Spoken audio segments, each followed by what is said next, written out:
welcome back. I took a break last week. It was a long week, and I needed a break. So we're also taking a break from As We Know It. Mainly because this game was just released, and the developer also wrote another game that I live streamed called Travelers and Tales, which I quite enjoyed, and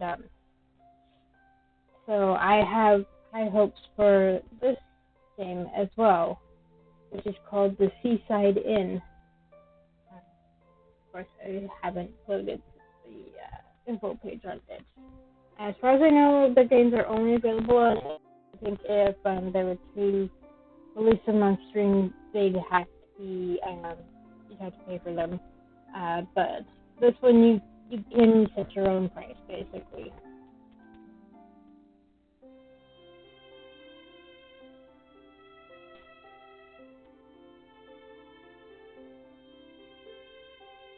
So if I have money, I will donate. But okay, so the Seaside Inn. Excuse me. You arrive in the small town of Cauwick Bay to help your Aunt Jody run her bed and breakfast, the Seaside Inn. It's a place steeped in memories from your childhood and your summer awaits. The two people at the center of your time in Cauwick Bay are Melani, a mermaid curious about life on land, and Taylor, a young man on the brink of deciding his future. Both have individual romance routes and can also be romanced together in a polyamorous route. Romance is not required, and you can befriend the characters instead. Features customizable name and pronouns. Aunt Jody married into the family, so please feel free to imagine your character however you like. 45,000 plus words, 80 plus choices, 10 endings and variations, unlockable CG gallery. So, and the two figures here are Taylor and Melani. So,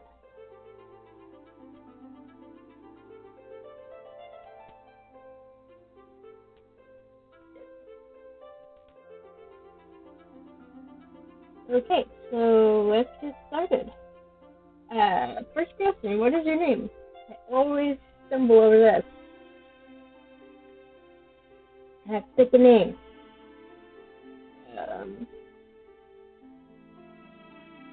The last game, I had just accidentally switched two letters in the name of an OC in a story I was reading, so I just went with the name with the flipped letters.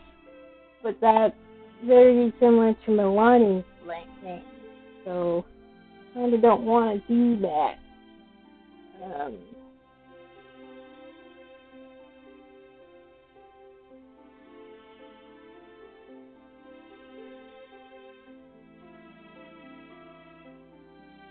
So let's go with Alex. Choose your pronoun.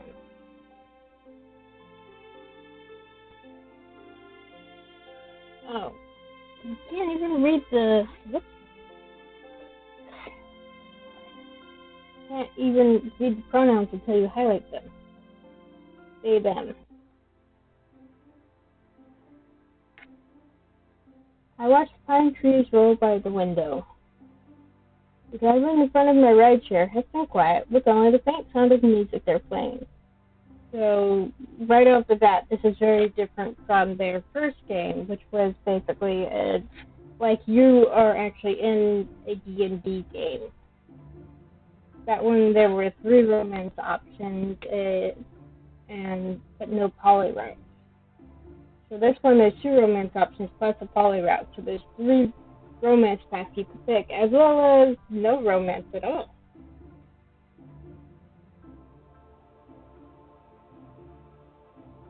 I'll pull out my phone. I think I'm getting close. This road looks familiar. Excited to see you. Putting my phone down, I lean against the window and try to see what's ahead. There's a bump and it tosses me as we hit a dirt road. I used to come out here when I was young. My mom came to visit her brother and his wife, and we vacationed in a small tourist town. Oh, Cauwick. The font for the itch page is a little misleading. I look forward to it. I just enjoyed summer, but I was always bored. Okay, here we go. I'm gonna pull up my dice. Rolling the dice, rolling the dice.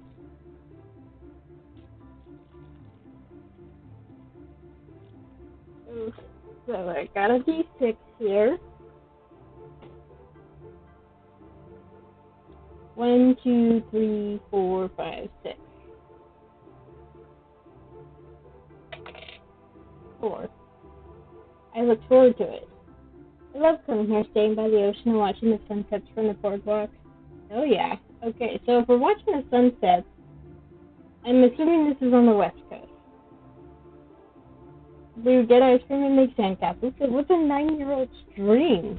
I'm excited to see it again. I'm staying until the end of summer. My uncle's job has him traveling a lot, leaving Aunt Jody and Cauwick Bay alone. She runs a bed and breakfast at the Seaside Inn out of their cottage in the summers. She could use the extra help and reached out to me. I'm in between at the moment, a few years out of high school, but not tied down to a permanent job yet. This way I can get some experience, earn some money, and move out of my hometown for the summer. Besides, Aunt Jody and I have always gotten along. There's a break in the trees, and I start to see houses nestled together.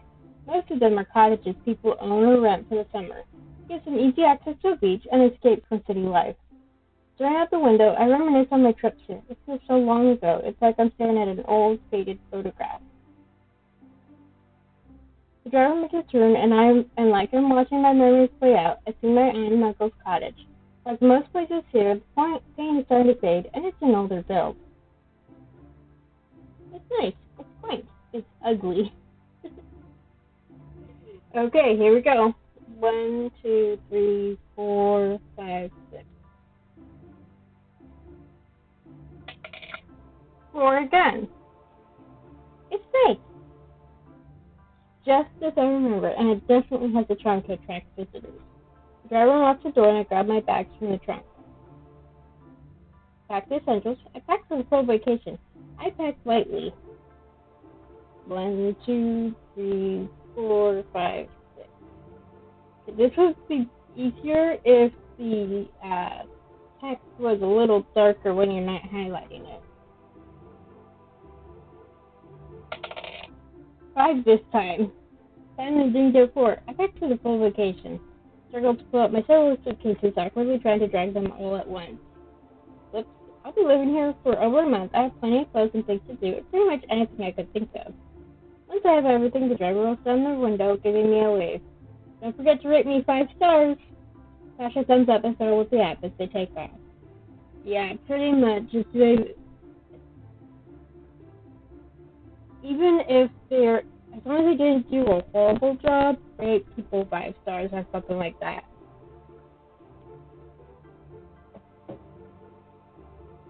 The front door creaks open and Aunt Jody walks out. She's waiting for me with a warm smile. Hey, Alex. Thank you so much for coming out all this way. She greets me with a hug and looks me over. I remember when you were just a little kid, and look at you, all grown up now. Aww. You don't want to hear me sound so old. Come in. Let me help you with all those bags. She takes a few and helps me lug them up the stairs and onto the porch. The wood creaks and groans beneath us. Once inside, I see the house is in similar condition. Run down, but she's put in the effort to make it comfortable. We're expecting our first guest in a couple of days. I'd like to make sure the house is cleaned and ready to go. It'll be easier to manage with both of us working. I guess it's still supposed to be Aunt Jody talking. That's why I'm here. I'll show you where you'll be sleeping. Come here. She leads me upstairs. There are 3 bedrooms and a large bathroom. Along the walls, there are photos of nautical scenes, like the lighthouse and other shots of the town. I fixed this room up for you. The guests will stay in the other 2 rooms, and I'm on the ground floor. I prefer it if you use the downstairs bathroom, okay? I look around the room, and I'm hit with a wave of nostalgia. This is the same bedroom I slept in on our vacations as a kid. Oh, look! A mermaid painting. Cauwick Bay has an older population. Aunt Jody and my uncle never had kids. So it's just me. So it's me and my siblings. So it's me and my siblings. So you get to decide if you were an only child, if you only had one sibling, or if you were from a larger family. I have never been an only child, not even before I was born, because I'm a twin. So I have no idea what it's like to be an only child. 1, 2, 3, 4, 5, 6.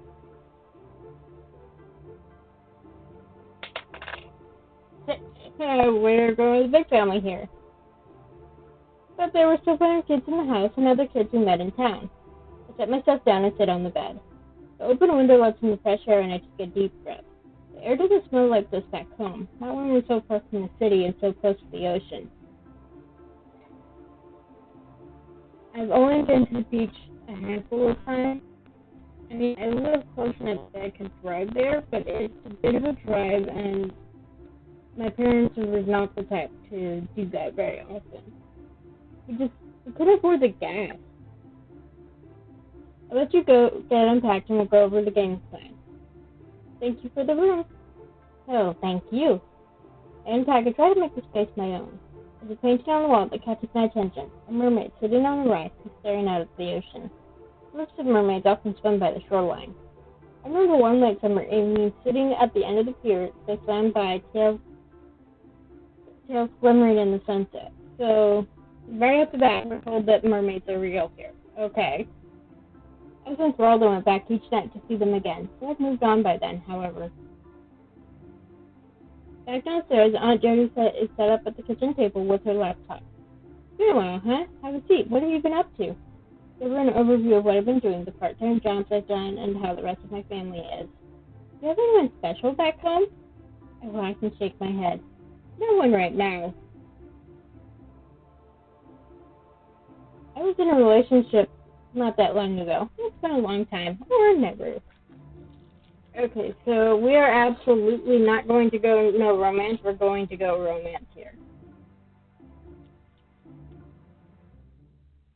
1, 2, 3, 4. Got my D4. 3. Been a long time. Oh, no, wait. I was in a relationship not that long ago. There was someone, but we didn't last. Now it's an understanding. Things are good here, but I'll admit I was stressed about running the Seaside Inn by myself. I'm glad to have your help. You're being responsible for making sure the place is clean, the guests are treated well, and having things run smoothly. Are you a good cook, or would you prefer to clean? Cook or clean? I've done both. My brother and I actually trade off.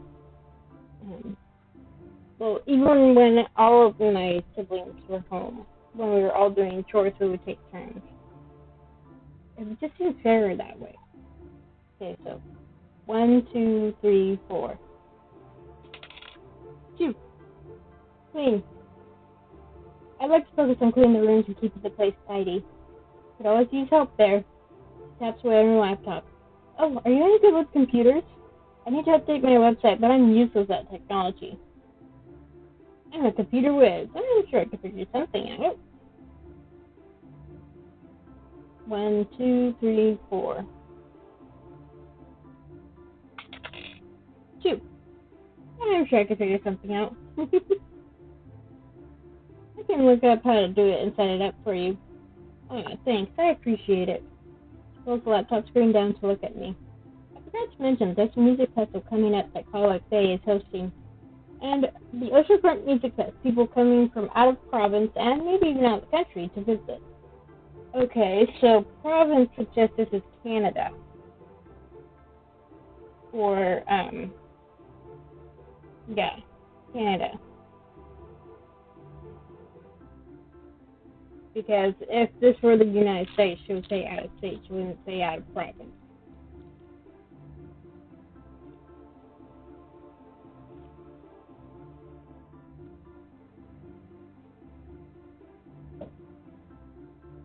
Hey, you might even go to see mermaid visitors. There are a few boats that swim by this time of year. I've been working with Julietta. She's organizing the festival. Julietta or Julietta? It's almost a month away, but I was wondering if you'd like to help her out as well. Yeah, sure, whatever you need help with. It'll be fun, I promise. David has some good talent. Hey, have you ever been into that? I play an instrument. Took band in high school. It's probably best I never get up on stage. Okay. 1, 2, 3, 4, 5, 6. 4. I play an instrument. Yeah, I can play. I used to take private lessons and everything. We'll have to sign you up for next year's festival. But anyway, it'll be a nice day. I'm sure the organizers will love to have more volunteers. Closes her laptop and gets to her feet. We have a couple of days before our first guests arrive, and we'll start preparing the house tomorrow. You need some time to get settled in before we put you to work, right? She checks the clock on the wall. A nice young man from the town has been coming by to help with some of the heavy lifting out back. We've been clearing out the shed. He usually swings by around this time. As I point to you, there's a knock on the door. It's open! There's a fiddling with the door knob, turning the wrong way at first. Eventually, whoever's on the other side has to push it open. He glances it up and down, and Jody winces. Okay, that's going on the to-do list. I've been meaning to unstick it for ages now. She goes back to her laptop to take more notes. Hey, good to see you, Jody. Bounces my way and gives me a friendly wave. He's around my age and looks comfortable in his summery clothing. His smile is right as he leans against the doorframe casually.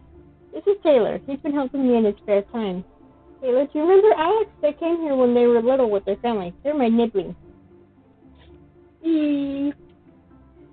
And in case people aren't aware, nibbling is a gender-neutral term for niece or nephew. So it's perfect for someone who's non-binary. So I bet if I had picked niece, she would have said niece. Or if I picked she, her, she would have said niece. And if I picked he, him, she would have said nephew. He blinks and examines me. Huh, no way. My mom used to take me here in summer. There were only ever a few other kids my age. Yeah, he brought a bunch of kids to town. Flashes me a smile. It's nice to see you again. I rack my brain trying to remember a Taylor growing up, or any boy in town that looked like him, but I'm coming up blank. Give him a smile in return and hope he doesn't realize I don't remember him. Did you just get in? Maybe an hour ago. I was dropped off. Hey then, why don't I take you around, show off Cauwick Bay if you haven't been back in a while? Glanced at Aunt Jody and she nods encouragingly. Yeah, you go on. It'll be good to know what's there when guests ask for things to do. Taylor grabs the door for me and we head out together.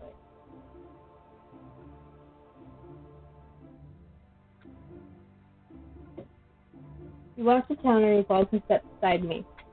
Hey, it's okay if you don't remember me. I look a lot different than I did back then. I didn't go by Taylor either.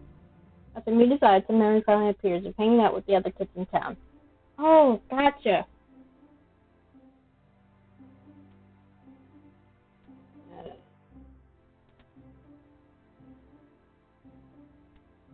I suppose I've changed too. Me too. I've changed too. Yeah, I only remember because of Jody. You look different too. He looks down the road. It's fun to be back here, but no one else better this time around. I know what you mean. Are you here with your mom again? He shakes his head. Nah, just me this time. I'm working in the gift shop in town. Castaway. I'm only part-time, so I've had plenty of free time to help Jody. That shed in the back was a mess. Thank you for helping her. He shrugs. Hey, it's no problem. How long are you here? Until the end of summer. You'll be here for the Oceanfront Music Fest? That's awesome. I'm excited for it. At the Shore General Store, grocery, beach supplies. I think that's supposed to be deli.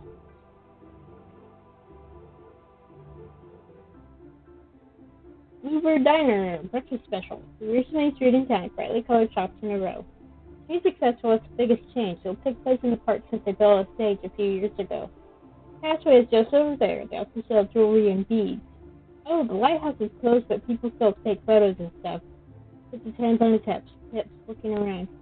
Santos is still running his at the Shore General Store. Huh? I think the Bluebird Diner was a seafood restaurant when we were kids. I take it in and think about the summer days I had spent on this street. Nice, nothing has changed, you know? It's so familiar. He thinks for a moment and looks around with me. Yeah, I guess you're right. Is the ice cream stand still open? Happy Swirls? Oh yeah, the same old man is running it too. The water laps against the shore and seagulls squawk overhead. An older couple walks out at the shore general store and they eye us up. Taylor leans in closer to me. I gotta admit, I'm glad you're here. There isn't anyone else our age in Cauwick Bay. He waves politely at the couple and gets a nod back. Everyone is nice and all, but it's good to have a new life into time. Definitely. I mean, what's gonna happen when all these old folks are gone? I guess the kids are gonna take over? Jakes is watching with his tongue. Hey, sorry, I should check in with Nicole at the shop. Good seeing you, Alex. Aha, now we gotta flirt. Hope to see you again. Cauwick Bay might not have changed a lot, but thanks for showing me around. It's been really nice seeing you, and I hope to again. He shrugs casually. It's a small town. You definitely will. I like that. I'm also relieved there's someone my age here. He flashes me a lopsided grin. Better stick together then. Pulls out his phone before he walks off. Hey, is it cool if I get your number? It'd be nice to stay in contact. Give him my number and fires a quick text so I can add him as a contact. Gives me a friendly wave before jogging off. I figure I should head back to the B&B. Looking forward to having dinner with Aunt Jody. And as I said, I had every intention of romancing, so definitely gonna flirt. It's strange to be back here. I remember family dinners at this very table. There are probably still pencil marks I sketched under it. Something to clean up tomorrow if Aunt Jody hasn't already gotten them off. She sent me the link to the Seaside Inn's website, and it's in a rough shape. If I was a customer, I'd think it was a scam. Put it on my to-do list for tomorrow to get it set up. The TV quietly drones as Aunt Jody is half asleep watching the news. When I setting and I pull the front door open. I have to yank it as something is still making it stick. Julie calls from the living room. Are you headed out? Just shut it tight behind you. I do as requested and pull the door shut. The spare set of keys she gives me jingles in my pocket. Gave me. Jingles in my pocket with emotion. Going down the main road, I walk into the town. Nice.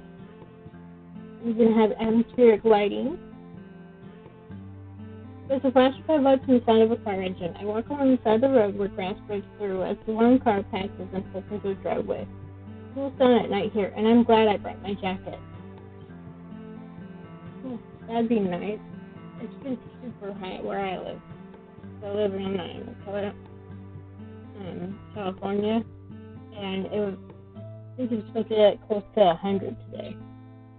Cauwick Bay isn't lively, but the lights are on at the Bluebird Diner. A young family walks out, talking and laughing while balancing containers of leftovers. The Happy Swirls ice cream stand is closed, but promises to be open tomorrow. The beach isn't just white sand, lots of clear pebbles that I carefully navigate. It's well loved anyway, sandcastles slowly eroding by the shore. Heading for the pier, the wooden boardwalk creaks beneath my feet. As I stare out at the ocean, I take a deep breath of the cool evening air.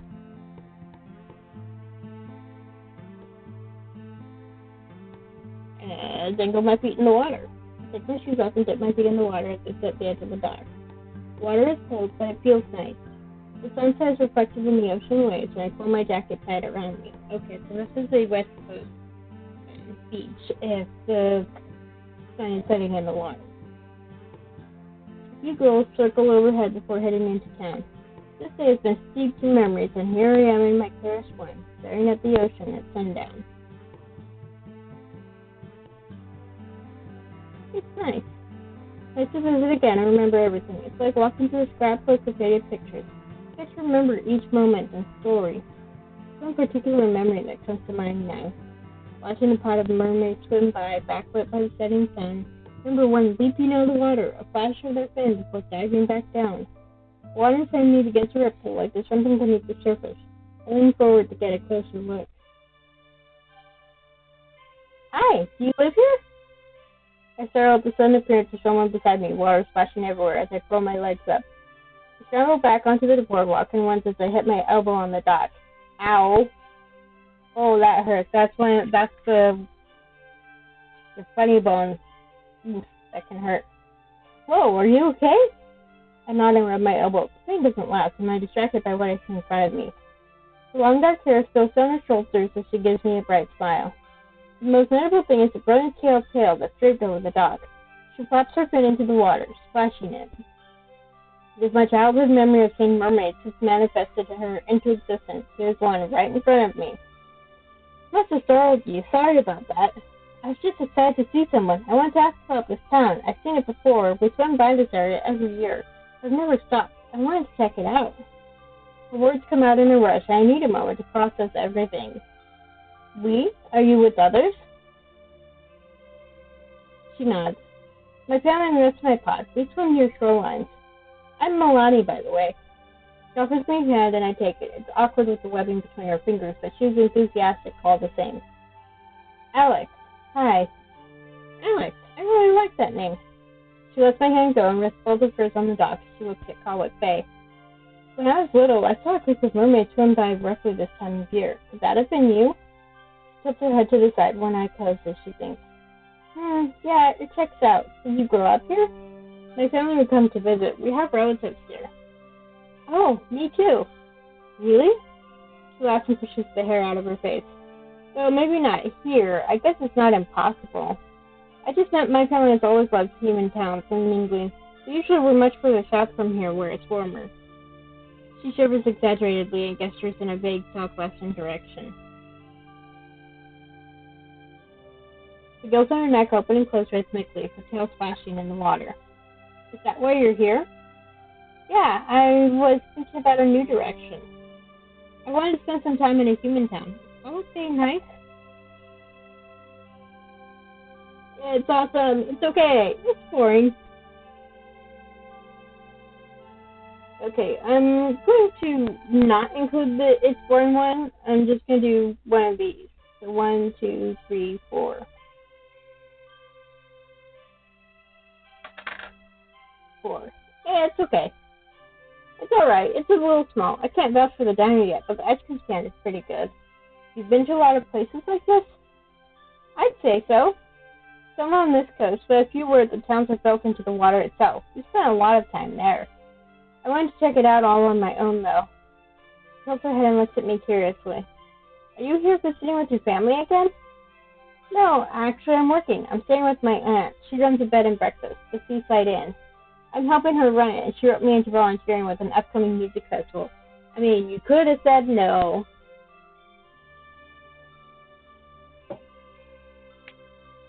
That sounds awesome. I can't wait to check that out. That settles it. I'm staying here. What's your bed and breakfast like? It's nice. My aunt did a good job fixing it up. We just need some time to get it ready. I'd love to see it. We're booked, at least for the next week. Trying to get the website working. Melani laughs. I wasn't thinking about staying. I don't think I could pay. I'm used to sleeping in the water. The sun dips below the horizon, the reflection sending streaks of gold into the ocean. Her tail swishes in the water restlessly, sending ripples across the surface. I should let you go. I'll see you soon, right, Alex? I'll see you soon. I'll make sure of it. Oh, we are absolutely flirting. I lean back, hands on the damp wood of the pier, and smile at her. For sure. I definitely want to see you again. I'm glad you chose to visit here. Me too, especially now that I've met you. I'm looking forward to it. Pushes off the dock and dives into the water. Splashes into the water, catching my legs. It's not a big deal considering I already got wet. Pops her head out of the water and waves at me. Diving into the ocean, the end of her tail flips up, and the shine of her scales reflects in the sunlight. I sit for a while and watch her swim away. It's cold now with the sun gone. I shove my hands in the pockets of my jacket and hurry back to the Seaside Inn. I stick the key in the lock and jimmy with the door until it opens. The house is dark except for the white clothes and the TV. Even with the sound on, Aunt Jody has fallen asleep in front of it. I creep up carefully and extract the remote to shut it off. She shifts in her sleep but doesn't wake. I head up to my room. I towel off before bed, wiping down my legs from the salt water. Climb into bed, and it's strange because it isn't mine. The mattress is harder, the pillow bigger than I'm used to. Oh, that's the worst. You know, it doesn't feel right. So it makes it harder to sleep. I toss and turn as I try to get comfortable. I read a book. I watch some videos on my phone. I just try and relax. Oh gosh, this is me. I usually do something on my phone, so generally it's just read a bit and then turn on some music and go to sleep to that. 1, 2, 3, 4, 5, 6. But that's ADHD brain for you. We're going to do that again. I got caught. 5. I watched some videos on my phone. Grabbed my phone from where it's turned to beside me, propping it up and putting it in my headphones. Watch a few videos to try and relax. It's a good distraction from all the thoughts floating around my head. Eventually, exhaustion takes over. I slump over and fall asleep. The morning becomes a full preparation day for guest arrival. Aunt Jody leads me to the rooms and goes over what my duties will be. The fridge is kept stocked for us and them, and has a list of dietary requirements kept on hand. Our first guests are one group, a couple. We should have more in the coming weeks, hopefully. Set up my laptop and look over the Seaside Inn website. Watch a few videos to understand what I'm dealing with. It takes a couple hours to fiddle with the coding and the layout. At one point, I just have to start from scratch. You've taken plenty of photos of Cauwick Bay, right? I put them on the website to show off the area. Do you have any photos of the house? Jody sent me a few, and I picked the best ones to display. The site is far from perfect, but looks a lot better than before. When I show her, she lets out an exaggerated sigh of relief. Aw, I knew I could count on you. We tackled the backyard next. There's a large shed in the back, and she creaks open the metal doors. Taylor helped me clear this out. It was full to the brim. I couldn't get the door open. There's a specific vision for the backyard, and I spent the majority of my afternoon moving patio furniture. There are colorful pillows thrown onto chairs, an outdoor grill, and a large patio table. She sweeps up the area and clears away the dirt. Can you run and grab the light bulbs I bought? They're on the kitchen counter. I do as asked, and she changes the bulbs in the porch lights.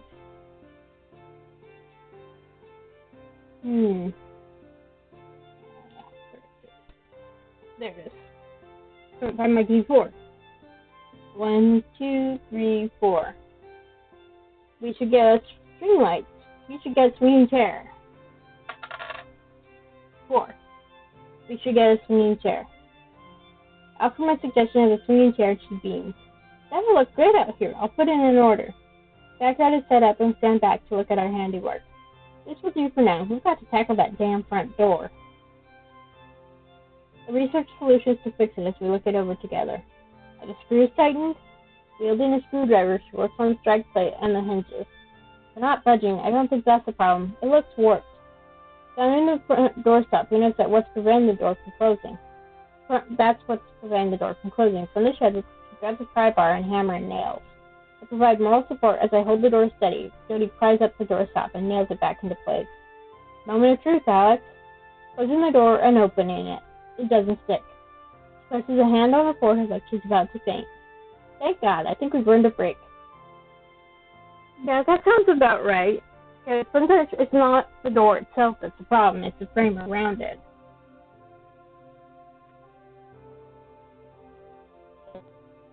She grabs us some water and we sit in the backyard. It's sunny, but not swelteringly hot. I wish. That's a dream for summer, isn't it? To have beautiful weather, but you're not hot. I just wanted to say that I'm glad you're here to help me out.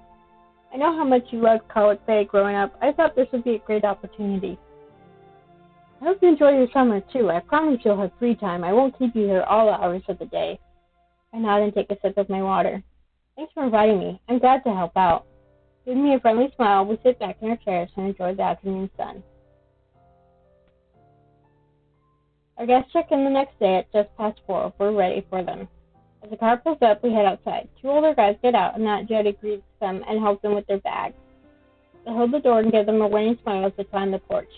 Oh, this place is cute. You have running water, right? I blink and nod quickly. Yeah, everything should be working. Should? Jody comes up behind me and places a hand on my shoulder. We're so happy you've come to stay. This is Alex. They help me keep the place running. Oh, it's a couple of it's a couple men. That's adorable. If you need anything, just let one of us know. Thank you. I'm Anthony, and he's Gary. Nice to meet you, Alex. I'm here to keep everything to your liking. That's lovely. We're celebrating our 20th. It's on Tuesday. Oh, well, our wedding anniversary. We've been together longer than that. Oh, based on the tone and the look she throws me, this is the first she's heard of an anniversary celebration. We'll put together something nice for you. Thank you, dear. That's sweet. I take their bags upstairs and show them to their room. Gary pokes around, checking the pillows and headboard. Anthony happily takes a seat. Leaving them to get settled, they meet backstairs with Jody. Pulls me into the kitchen.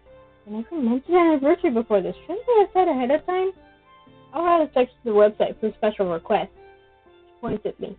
Smart thinking. I'll brainstorm some ideas. We have 2 days to figure it out. I nod, and she straightens as they come back downstairs.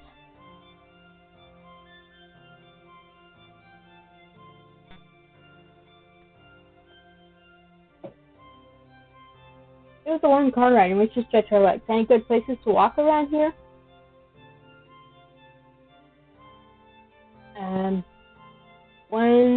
Along the boardwalk or Forest Walking Trail. 1, 2, 3, 4.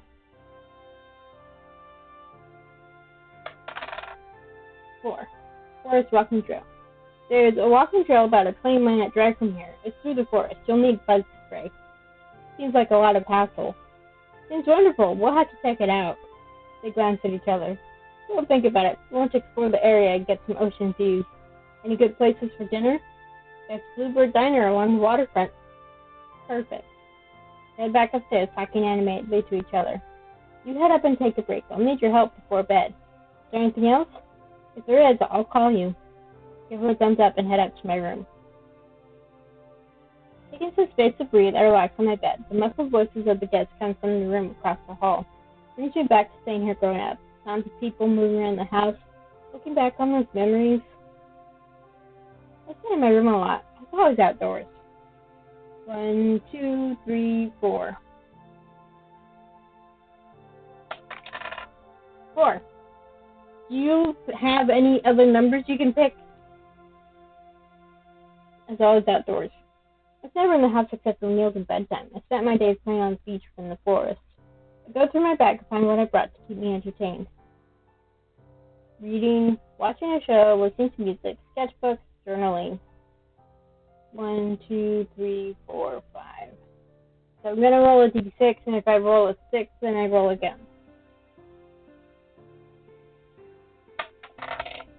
Fine. Journaling. Take out my journal and open it to where I left off. Scribble down my thoughts from the day, what I accomplished, and what I hope happens tomorrow. Best way to clear my mind. Even as the day winds down, it's only getting hotter. I'm glad I brought my water bottle. My phone lights up and respond to my friends back home. They're checking in with how I'm doing. Okay, hang on. There's something I need to do real quick.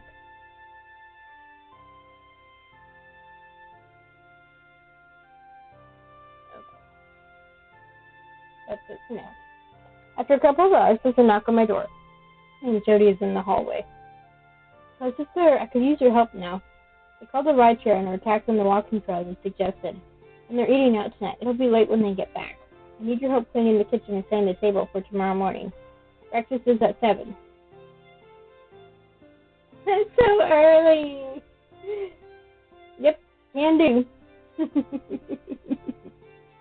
Oh, boy. 1, 2, 3, 4. Yeah, that's so early. 7 a.m.? They're early risers. We'll need to be up even earlier to get everything ready. I'm not looking forward to that. We head right to the kitchen. Setting the table, I put a nice tablecloth down and clean all of the dishes. On the process sheet, they mention tea. I grab the kettle and have a makeshift station with teacups and a bowl of sugar cubes. Their car pulls in, so I flip off the light and go back upstairs for bed. As I'm getting changed, I realize it's very warm in the house. Last night it was cold enough to not matter, but the sticky heat of summer has crept in. The house doesn't have any air conditioning either. Ooh. I mean, we have air conditioning, but it's turned off from overnight. And it comes back on at 6 in the morning. Sometimes it literally does. I don't mind the heat. I need to cool off. Come here. You didn't want me to pick it up. 1, 2, 3, 4. 4. I need to cool off. I cannot live like this. Almost as soon as I pulled the covers over me, I yanked them off. I opened my window and took a deep breath of air through the screen. I wonder if the guests are bothered by the heat. I changed back into my day clothes and head out. Anthony and Gary are walking up the stairs. Oh, Alex, thank you for your recommendation. The walking trail was so much fun. Glad to hear it. I wanted to check. Do you want a fan in your room tonight? There wasn't one already? I'll get one for you now. I hope I can. I don't actually know where one would be. Please do. I nodded and scooped by them to head downstairs. Ask Aunt Jody. I knock on her door. After a few moments, she swings it open. What's up? Do we have a fan set in our room? Oh, I forgot to bring it out. We had such a rainy spring and early summer, I didn't think we'd need it. Give me a sec. I'll grab it. She leaves the house entirely and goes into the backyard. She comes back victorious from the shed with a small oscillating fan. Oscillating means it moves back and forth, so it's cooling a larger area of the room. How many things are in that shed? Everything but the kitchen sink. Here, go run this up to them. I nod and take it upstairs. Here, I have this. I hand it to Anthony, who stands in the doorway. You're a dear. Thank you. Anything else you need? We're fine. Night. I wish him good night as I close the door. Back in my room, I settle once again as the day comes to a close. Morning comes too quickly. I groggily shut off my alarm and force myself downstairs. Aunt Jody wishes me good morning as we prepare breakfast. The tea station is ready, and I set the table, plates and cutlery, and anything else they would need. Aunt Jody is whipping up some French toast. She bought artificial flowers to decorate with, and I set up a vase. I have a few options. Lilies, carnations, sunflowers. Ooh.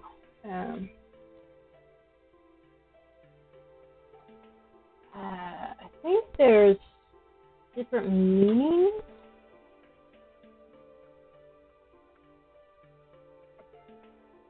I suppose it depends on where you look.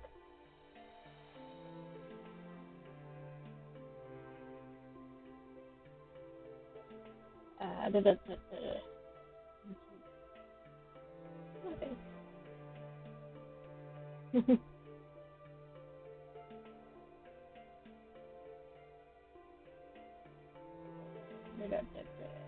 Red carnation, my heart aches for you.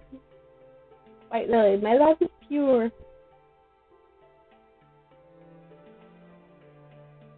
Oh, here we go. Let's see, carnation, fascination, female love, mother's love. Red carnation, alas for my poor heart, my heart aches, deep love. White carnation, innocence, pure love, sweet love. Pink carnation, I'll never forget you. Stretch, refusal. Yellow carnation, disdain, disappointment, rejection. Yeah. Let's see, what about lily? Lily, white lily, virginity, purity, heavenly. Yellow lily, happy, gay, walking on air. Orange lily, hatred. Tiger lily, wealth, pride. Let's see. Sunflower. Short sunflower, adoration, tall sunflower, haughtiness. And there's nothing specified in the game. Let's go with carnations. Make a bouquet of carnations and set it out. Banquet. Wait. Would you have final few adjustments before I'm satisfied? Excuse me. Jody plates the food and passes me a pitcher of syrup. We finish just as Anthony and Gary come down. She wishes them good morning as I pour orange juice. They always boiled. How do you take your tea? They give me their preferences and I set it up. Anthony looks at the flowers on the table. Oh, the flowers are sweet. Do you have a newspaper? I've been trying to remember the last time I've seen a newspaper. Yeah. I get a ride along with a newspaper delivery guy. I was considering delivering newspapers, but then I realized I would have to be up and about in the wee hours of the night when it's dark and cold. And I was like, yeah, this isn't going to work. but he was saying that there really isn't, it isn't profitable. You can't really deliver newspapers on a bike like they used to because the internet. A lot of people don't even read newspapers anymore. No, sorry. I have some old magazines, but nothing current. He analyzes them and finds one to his liking. Aunt Jody and I slip out to give them some privacy.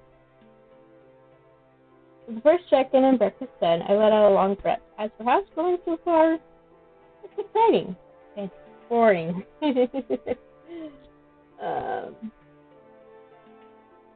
1, 2, 3, 4. 1. It's exciting. I feel good about our guests and how I've managed. I'm looking forward to the rest of the summer. Get a notification, check my text. To my surprise, it's from Taylor. Morning, hope your first day is going well. I'm bringing coffee to Jody. What's your order? Coffee. Iced coffee. Decaf. Tea. 1, 2, 3, 4. 3. Decaf. Decaf? Nice. He adds a thumbs up. I'll be there in a few minutes. Jody brings me our portion of breakfast and we eat together outside on the porch. True to his word, Taylor arrives quickly. He hands one cup to Jody, the name of the cafe on the sleeve. Ah, thank you, kid. Grins and hands me my order. He keeps the last cup for himself. You didn't need to do this. I'll pay you for it. He waves me off. Absolutely not. It's a victory jig for getting through the morning. I take a sip, and it is nice to have my morning coffee. Thank you. I appreciate it. I mean, decaf coffee is like you're drinking it for the flavor, and for me personally, coffee doesn't taste that great. But that's part of the point of doing this, of rolling the dice to help me pick options, so that it's, so that maybe I'll pick something that I wouldn't normally pick. Doris, are you still busy? I thought we could hang out on the boardwalk for a while. Glances between me and Jody. Yeah, go on. Anthony and Gary are leaving for the day. I'll man the fort. I wave goodbye and we head down the road to Cauwick Bay. Taylor takes sips from his coffee as we walk. So how has your first day been? It's been good. I think the guests are having a nice time. That's awesome. And you? Are you having a good time? Yeah, I like the work. The sun bears down as we reach the town.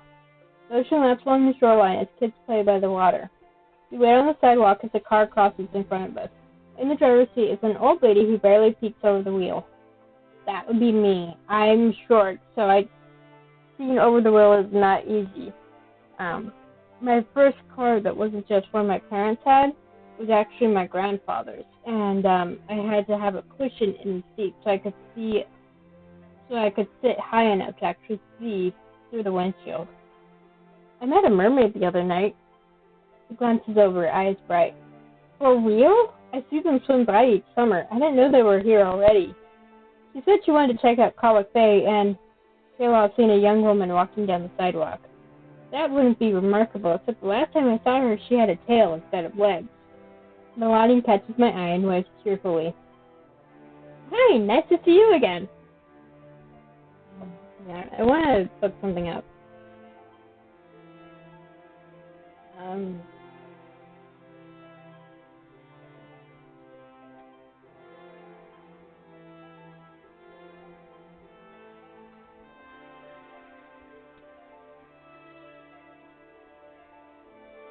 Okay, Melani. Okay. It's version of being normal form and modern Greek variant of Melani. First, this name refers to Saint Melania the Younger. Okay. I was wondering. You made it ashore? Yeah, I started to explore the town. It's amazing what you can see with the new perspective. Taylor glances between us and I introduce him. This is Melani. I was just telling you about her. Oh, gotcha. Hey, I'm Taylor. She offers him a hand and he takes it. A lock of hair drops in front of his eyes and he swoops it back. What are you doing in town? I needed some time away and this feels like the perfect spot. I know exactly what you mean. He holds up his coffee cup. You want a coffee? I think I remember having that when I was little. She places a hand over her heart. It's thought my heart would beat out of my chest. Glances over to the cafe at the end of the street. Look at you, decaf. I hold up my cup of decaf. That's a good idea. We walk down the street, stepping aside for an older couple walking the other way. Taylor gives them a friendly smile. How's your bed and breakfast going? It's going great. We had to plan a 20th anniversary for our guests. That's sweet. The problem is we didn't have any notice. It's tomorrow night and we don't have anything ready. Maybe we could come up with a plan? That would be helpful, yeah. She nods. I'll think about it. Meanwhile, Taylor has been talking through the cafe window. He orders a coffee and hands it to Melani, who adjusts his sleeve. She thanks him with a smile. Hey, don't mention it. Best coffee in town. He's right. It's the only place to get coffee in town. I mean, that's not wrong. 1, 2, 3, 4. I mean, you could get coffee at the diner, I'm sure. 1. He's right. Also, the only place in town. He just shrugs. If you plan to experience Cauwick Bay, it's a good place to start. There are a few tables set up outside the cafe, and we take a seat. So why here? You can travel anywhere, right? That's sort of the problem. We're always on the move. I wanted to see what it was like to stay in the same place. I have to see what it's like to stand on my own 2 feet. She grins and stretches out a leg. Literally.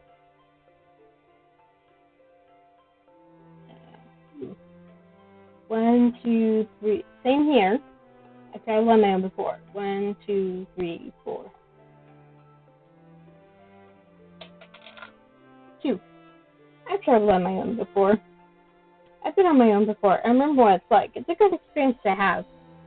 Taylor leans back in his chair, his hands blocking from the sun from his eyes. Yeah, I get that. I was here with my mom when I was a kid, but this is the first time I'm here on my own. Good practice for university was the idea. You're going to university? Spring semester. I was late signing up. I missed the deadline for the fall. Yeah, I know how that goes.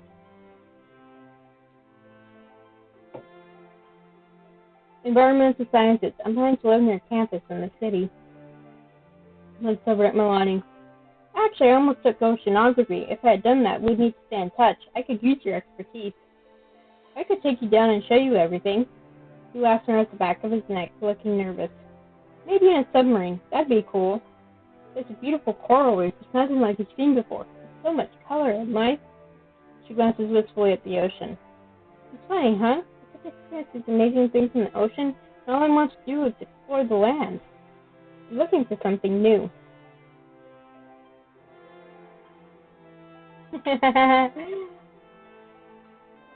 Oh, of course we're going to pick the third option.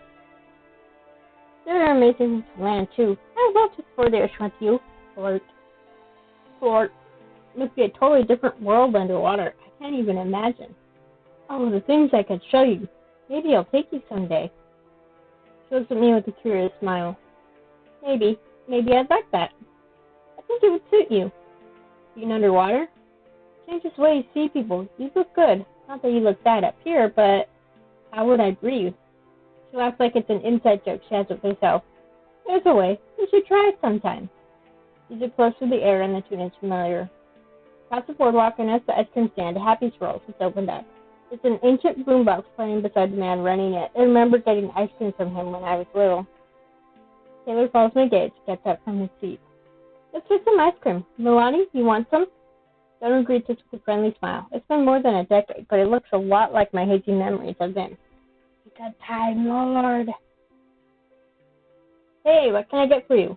Taylor and Melani step up and order. He turns to me. You want a cone or a bowl? 1 sec.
Okay, I'm back. And I just realized I probably should be pronouncing her name Melanie, but Melani just seems more appropriate given the different spelling.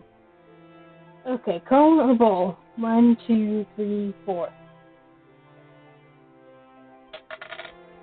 2. Bowl. We've got a paper bowl with the logo on the front. What flavor would you like? Like when I was a kid, there were only 3 options. Vanilla, chocolate, strawberry.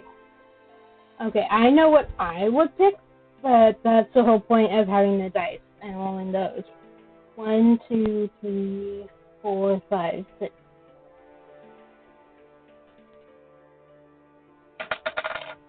4. Vanilla. He adds a scoop of vanilla. You want to add sprinkles? Yes, please. Colorful sprinkles are added and he hands it over. I reach to grab my wallet, but Taylor steps up to hand him 2 cents. He passes him the change. Have a good day. Wishes him well and steps out onto the pier with ice cream in hand. Offer to pay him back. Thank you, Taylor, but I've got to pay you back. Here's my off again, just like the coffee. Don't even worry about it. It's my treat. No, you already got me coffee. Pull out a $5 bill and hand it to him. He accepts it reluctantly. Melani is enjoying hers. She has all 3 flavors in the bowl, with sprinkles having said yes to everything. I love it here already. Taylor laughs good-naturedly. Glad we could help. He has a cone of his own with 1 scoop of strawberry. Wind picks up and he brushes the hair out of his eyes. Tosses me a glance. With all the changes from when we were kids, it's nice to have something that never changes. Ice cream is forever. I enjoy it as we stroll along the boardwalk. I feel nostalgic. I like the change. Flirt. Yep. Every chance we get, every flirt chance, I am taking it. Just so you know. I like the changes. Oh? Yeah, I get to come back as an adult and see it in a new light. Or reconnect with someone I never thought I'd see again. I get to see them in a new light, too. Taylor looks around exaggeratedly. You're talking about the guy who served us ice cream, right? He laughs, and as we walk, he bumps his shoulder against mine. I hope it's a good light. It definitely is. Melani perks up and points at me with her spoon. Oh, you still have to plan our anniversary, right? Do you have any ideas? I must look lost because she laughs. That's all right. We can figure something out. Plenty of this a big one. They could celebrate the evening outdoors. You could have romantic music playing. Ooh, yeah, we have a fire pit. I could set it up in the backyard. Or if they want to stay indoors, you could just switch up their room with flower petals and a movie. My uncle has an old projector we could take out of storage. That's an option. Think for a moment. I think we'll do the outdoor music and fire pit. The indoor romantic getaway.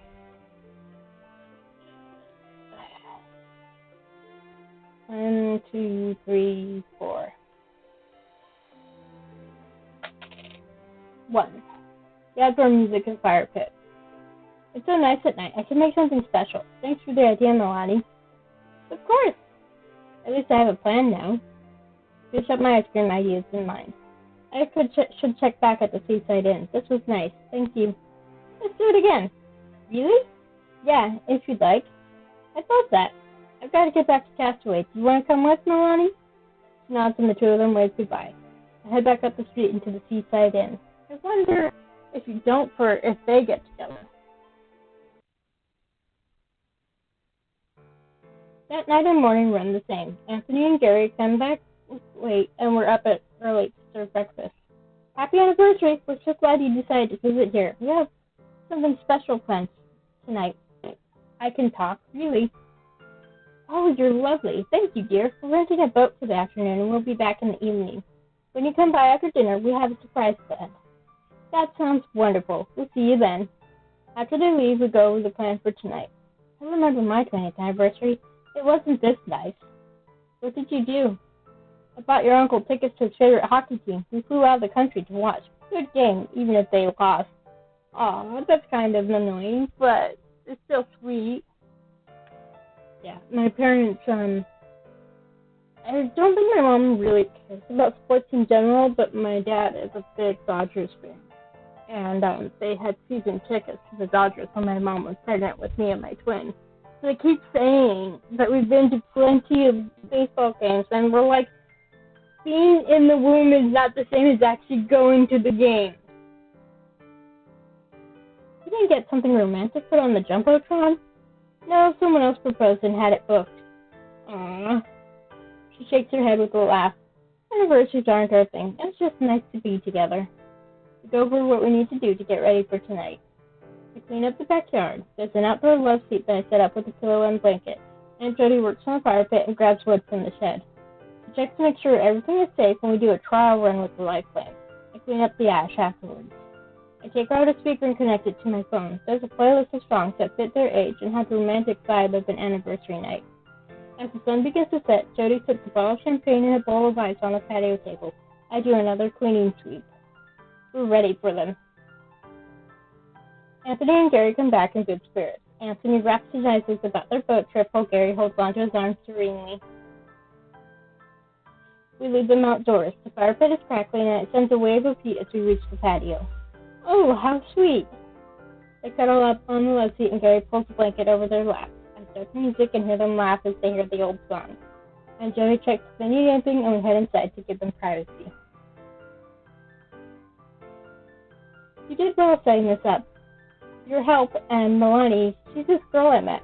She's a mermaid, long story. This was her idea. Jody just laughs. Thank her for me. She heads to bed. I stay up in case they need anything else. Eventually they come back inside with their blankets still wrapped over their shoulders. Thank you for the lovely time. I'm sad that checkout is tomorrow. I'm sure you want us out of your hair. We're glad to have you. I'm happy that you enjoyed your time. They smile at me as they head off to bed. I stay to clean up. Yeah, that's the glamorous side of these things. There's just always someone who has to stay behind and clean things up. But that's kind of the point of them going to a bed and breakfast instead of staying home to do this stuff. Because otherwise, they would have had to set it all up themselves. But that's where you go on these trips, so you have some time away from all of that shit. Next morning, it's checkout day, and Jody brings her bags out to the car. We had a wonderful time. Thank you both. You made our anniversary special. Suppose you'll be wanting this. Hands Aunt Jody an envelope, and the married couple gets into the car, holding hands. We wave goodbye. What is that? She waves the envelope. Our tip. We'll split it 50-50. She cracks it open. She pulls out the tip, and it's a fair amount.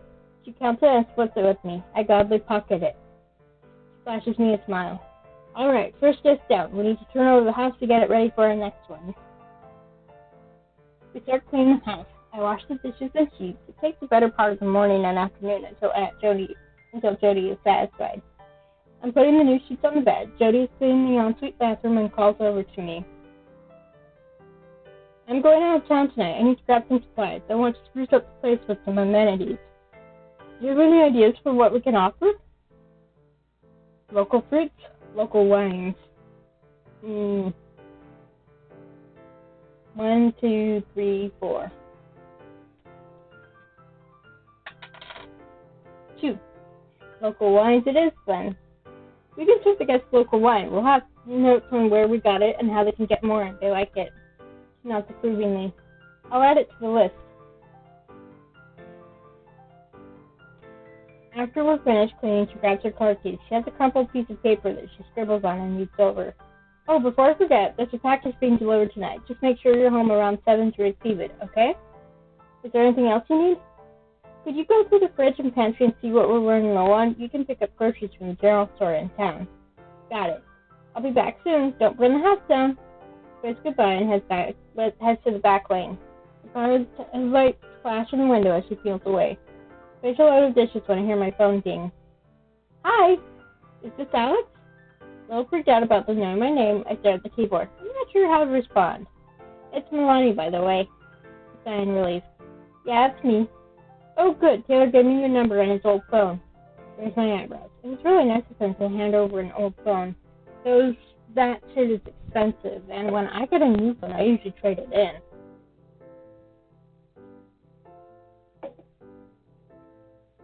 How are you doing? I like it here. Do you have Jess staying with you? Not tonight. They left this morning. We'll have more tomorrow. Actually, I need to get groceries. Want to come with me? Yeah! Cool. I'll meet you at the pier. Get lots of smiling emojis, and I take that as a yes. I like how she's the bright and bubbly type, and Taylor's kind of more laid back, but they still complement each other. Grabbing my jacket, I walk up behind me. As I approach the boardwalk, I can see Melani with her phone out, the wind whips in her hair as she snaps a photo of something. My feet kick up the gravel of the road as she turns to see me. So where are we going? At the Shore General Store, right there. Right here. I hold the door for her as we head inside. Have you been here?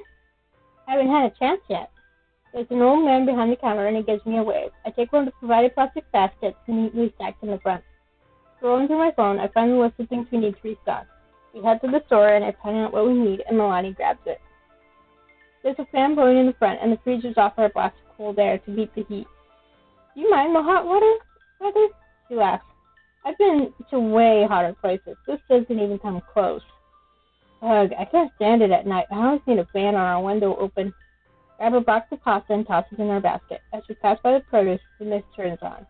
Melani examines the large blue jugs of water being sold. Do you need one of those? No, Jody has one she fills up here, but I am not lugging that back home. She can use the car. Why would you need one? In case there's a power outage or something. She said it's good to have one on hand. Does that happen a lot? Once when I was a kid, it was storming real bad and all the lights went out. Grab a loaf of bread and place it on top, not wanting to squish it. Yeah. I think the last time we had a serious power outage, I was still in college. I mean, technically, well, yeah, I did graduate college. But yeah, or it was right after I graduated. But since then, it's been brownouts. Like, we lose some power, but not all of it. So I went to check out and ring the groceries up. There's a rack of sunglasses, and Melanie spins it. She tries a few pairs on. Do you want them? I can buy it for you.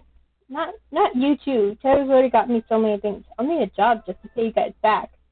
I toss them in with their stuff anyway. It's funny here. You could use a pair. Thank you.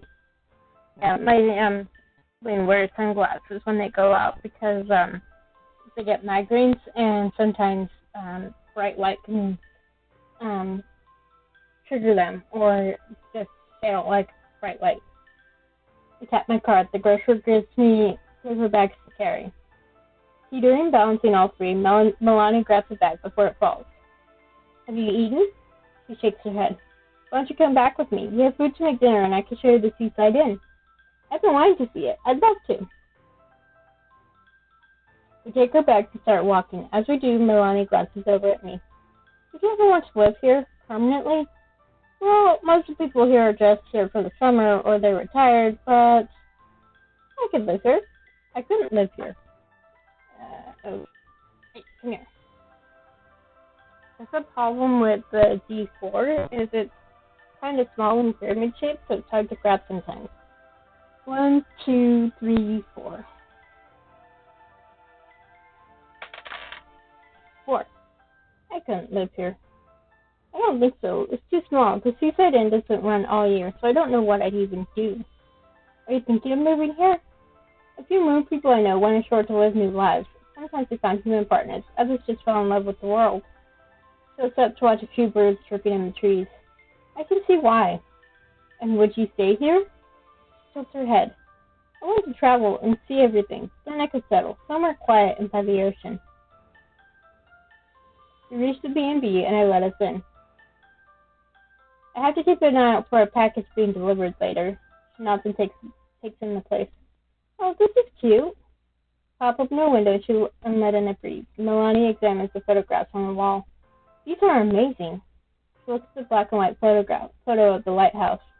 Aunt Jody did that. She's always been a good photographer. At the end of her trips here, she'd send us a photo album of all the memories. Mom always said she was the best thing to happen to my uncle. That's sweet. I've been taking photos too. Taylor showed me how his phone works. Pulls it out. It's an outdated model, but it gets the job done. She shows off her photo gallery, which is full of photos from the town. Lots of them are mundane scenes or objects, but she's captured them and made them feel important. Those are cool. You have a real eye for this, sport. Absolutely flirting. I look at one of them, a half-destroyed sandcastle, as the tide comes in. These are beautiful. You're really good at it. Think so? Her eyes dart across my features. Can we take a picture together then? I nod and we get in frame. The kitchen's behind us, curtains blowing in the open window, like directly at the camera, but she's smiling at me instead. Snaps a few and nudges me to make me laugh. Looks them over when she's done. These are perfect. She scrolls through them and shows me. I think I do know what looks good. Glances up at me, a smile plucking at her lips. She slips her phone back into the pocket of her dress. I head to the kitchen and unload the groceries. She helps and carefully sets everything onto the counter while I put it away. You're making dinner tonight? Yeah, Aunt Jody said she's getting takeaway tonight. She usually makes dinner. I'm not much of a cook. I shut the fridge and check off everything we bought on the note pinned to the front. We should be good. Thanks for your help picking it out and carrying it back. Can I help make dinner too? Yeah, sure. What do you like to eat? Probably seafood, right? Actually, I wanted to try something new. I nod and pull up some recipes on my phone and go over what ingredients we have. I'm not used to being in the kitchen, so for tonight, make something basic. Make something complicated. Let's go something basic. You should tackle something basic, and I preheat the oven. Grabbing ingredients out of the fridge, I direct Melani, who's happy to help. I made pizza and flatbread before, and have an easy way to do it. That way, we can customize our toppings and split it in half. Melani is eager to try everything we have available. Put the pizza in the oven and dust my hands off. Just as we finish up, the doorbell rings. I toss the tea towel I was drying my hands with aside and run to get to the door. There's a delivery man already heading back to his car. A large box sits on the front porch. I lug it inside. What'd you get? Not sure yet. I grab a pair of scissors and carefully open it up. In plastic wrapping, there are parts of a swinging chair. Oh, I mentioned we should get a swing chair for the backyard. Pull the parcel to the side, dragging it as best I can. It's not an easy task with it being as heavy as it is, and Melani helps give it a shove. We'll need to set it up before the guests arrive tomorrow. I wash up and sit down to eat the fruits of our labor. This is really good. I'm glad I got to try it. Do you think you'll stay here after summer is over, or will you travel? I'm not sure yet. I'm taking it day by day. I am liking how these days have been going, like this one. I had fun tonight. Me too. Says goodbye, placing her new sunglasses on top of her head. Good luck tomorrow with your new guests, and thank you for dinner. She waves and heads back down the road. I get a text from her later. It's a photo of us together, sent with little hearts. I text her back and continue to clean up the kitchen. I'm still washing the dishes when the car pulls into the back lane, the headlights being in through the window. The back door rattles open and Aunt Jody greets me with a smile. You didn't have to wait up. I shrugged. I wanted to clean. I had a friend over for dinner. I hope that's okay. Of course, I'm glad you weren't alone all night. There are no guests to entertain, so no worries. I told her all about the night and the parcel delivery. Just as I'm heading out to bed, she calls my name. Alex? Do you feel like you settled in here? Yes. No. Maybe? Okay. 1, 2, 3, 4. 2. No. Not really. Not yet. She lets out a breath and nods. I just hope you can feel comfortable here. I won't keep you. Night, Alex. I make my way to bed and get some rest. Making my way. The next morning is a flurry of activity to get ready for our guests. Jody and I set the swinging chair between a few trees, and she drapes a blanket over it. We prepare a welcome basket in the guest room. I set up a few bottles of local wine that Jody picked up last night. Meanwhile, she sets up special products in both of the guest bathrooms. Both guest rooms are occupied this time. I wash up and prepare, just in time for the arrival of the guests. The woman who booked the trip is Kayla, and she just brought 3 of her friends. Car pulls up and Aunt Jody heads out to greet them. 4 people emerge, laughing and chatting with each other. There are a lot of bags I'm tasked to bring in. I struggled, wait, I can handle it. 1, 2, 3, 4.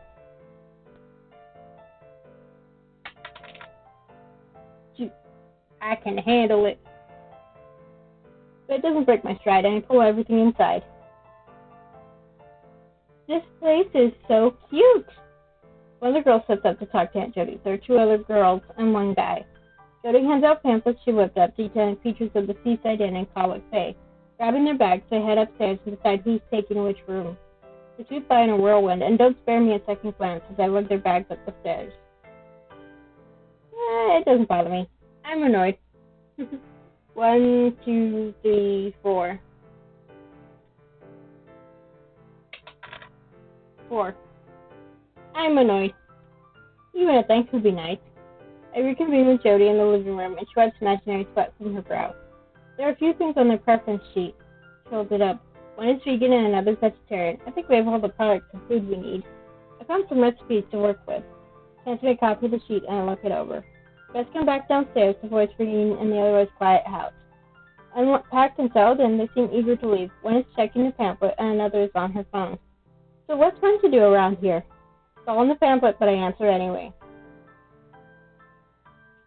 Shop at the gift shop, rent a boat. 1, 2, 3, 4. 3. Shop at the gift shop. You can go to the gift shop. For the first time, all eyes turn to me. Castaway has handmade beads and things to commemorate the trip. At least it would give Taylor some customers. Share a glance and Taylor turns back to me. Sounds cute. We might check it out. They head out with barely another word, the door swinging shut behind them. At least it's not getting stuck anymore. That's true. Jody lets me have a few hours to myself and I stay in my room. I grab my journal and write the next entry, taking time to reflect on everything that's happened. Fresh air flows through my window, but the sky is clouded over. I check my phone and this little rain cloud forecasted for tomorrow. A notification pops up from Melani. She sent a photo, this time of the lighthouse where it stands on the rocky cliff. She sends another text that's just an emoji of a lighthouse. I text her for a while, and a cold gust of air prompts me to close my window. The sky is getting grayer by the minute, and I don't want it open if it starts raining. Our guests return an hour later. I drop off everything they bought from Castaway. I pile back in their car, and I can hear them mention dinner reservations. The car peels down the road, definitely over the speed limit. Aunt Jody and I do a sweep of the house and clean anything that needs it before bed. As I'm falling asleep, I can hear the patter of rain on the roof. It's relaxing. It's annoying. Relaxing. I'm instantly soothed, and the sound blows me to sleep. You can't hear the rain. Not anymore because we got double-paned windows. The sky is overcast and dark when I wake up, drops shrinking down my window. I set the table and place everything out, adding in the finishing details. Jody will prep a vegan breakfast. Hooray, long before they're up. It's not surprising with how late they got back. They talk amongst themselves as they brush by and enjoy breakfast. They don't spare a glance at either of us. When they're finished, Taylor looks out the window and sighs. I wanted to do yoga in the backyard. Why did it have to rain?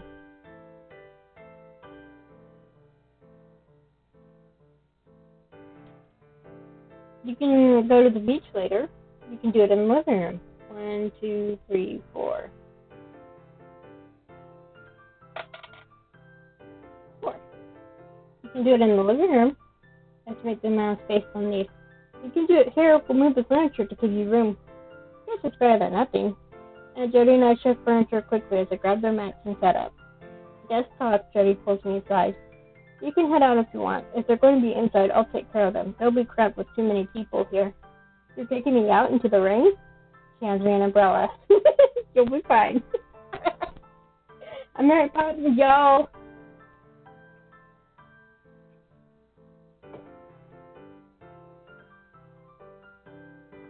I pull on a raincoat and open the umbrella on the front porch. As I walk down the road, I barely suppress a shiver. That leads me to Cauwick Bay. Ocean waves splash against the shore. It's dead, and most people are huddling indoors to stay warm and dry. Lights are on at Castaway, a safe refuge. The bell rings as I push open the door. The place is cozy with knickknacks for sale. There are locally made products that incorporate Cauwick Bay as their logo. Hey, how can I... He blinks as he sees me fumbling to close the umbrella, his face breaking out into a smile. Alex! Hey! He leans against the counter. What are you doing out in this weather? I needed to give the guest space. I wanted to see you. I shrugged. I wanted to see you. Taking it back, he quickly gives me a warm grin. Really? Taylor takes a few steps closer. I honestly didn't expect any customers today, but I'm glad it's you. You're a welcome distraction. A distraction? His eyes start up to mine. A nice one. Is your boss in? You want to know if we're alone? Are we? Nicole's out today. We have the place to ourselves. Gestures to a chair behind him. You can leave your jacket there. With the wet raincoat draped over the back of the chair, along with the umbrella propped against the side. With both of them, I managed to stay dry during the walk. How are your new guests treating you? They're annoying. They're fine. 1, 2, 3, 4. 2. They're fine. They're alright. They're having a good time. I hope so. I don't mind the work. I'm glad it's going well. You're here for one more night. Gestures to the rain on the window. Sure, it's raining during their vacation. Yesterday they were able to go out and have fun. You would have seen them, right? I recommended this place. He nods. Yeah, they were in and shopping around, bought a commemorative mug. Hey, I appreciate the business. We both take a seat behind the counter. The shop is full of so many different things. Take a look around. There are t-shirts with Cauwick Bay emblems on them, hand-painted wooden signs with cute sayings, travel mugs, garden decorations, and outdated movie posters. Point out a plastic lawn flamingo as painted eyes staring at me. Should I buy that for the Seaside Inn? I think that Jody would make it disappear into the shed. He drums his fingers on the counter. Do you like working here? He shrugs, looking around the place.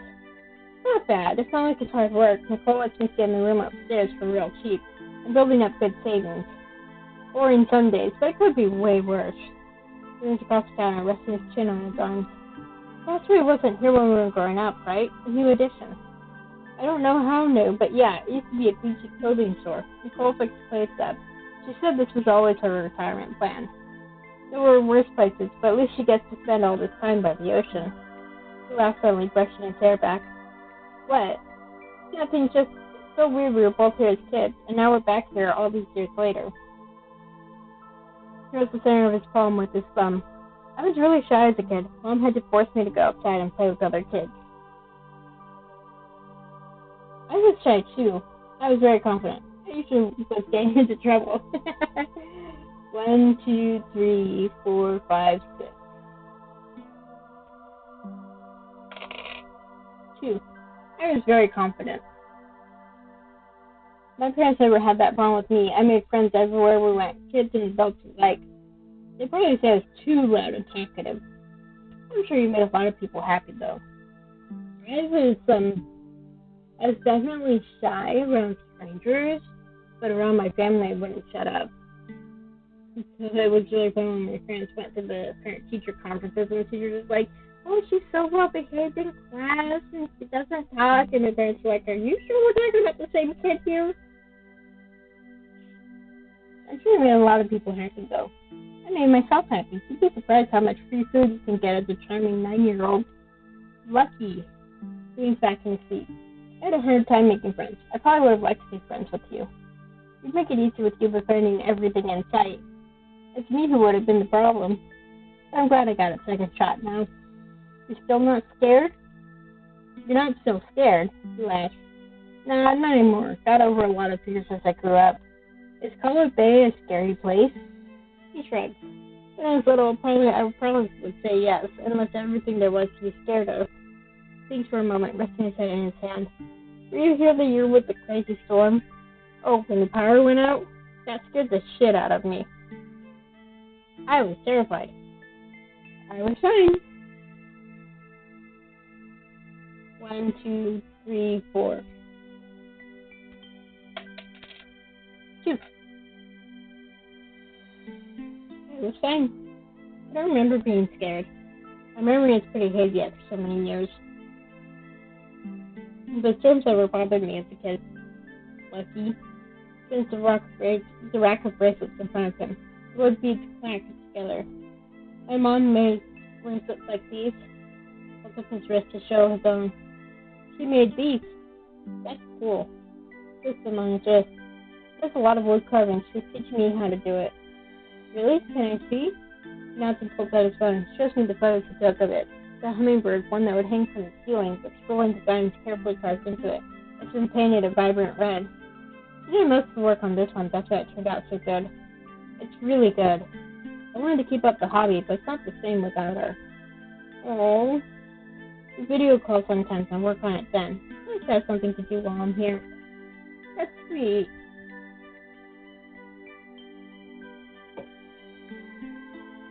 What do you like to do in your free time?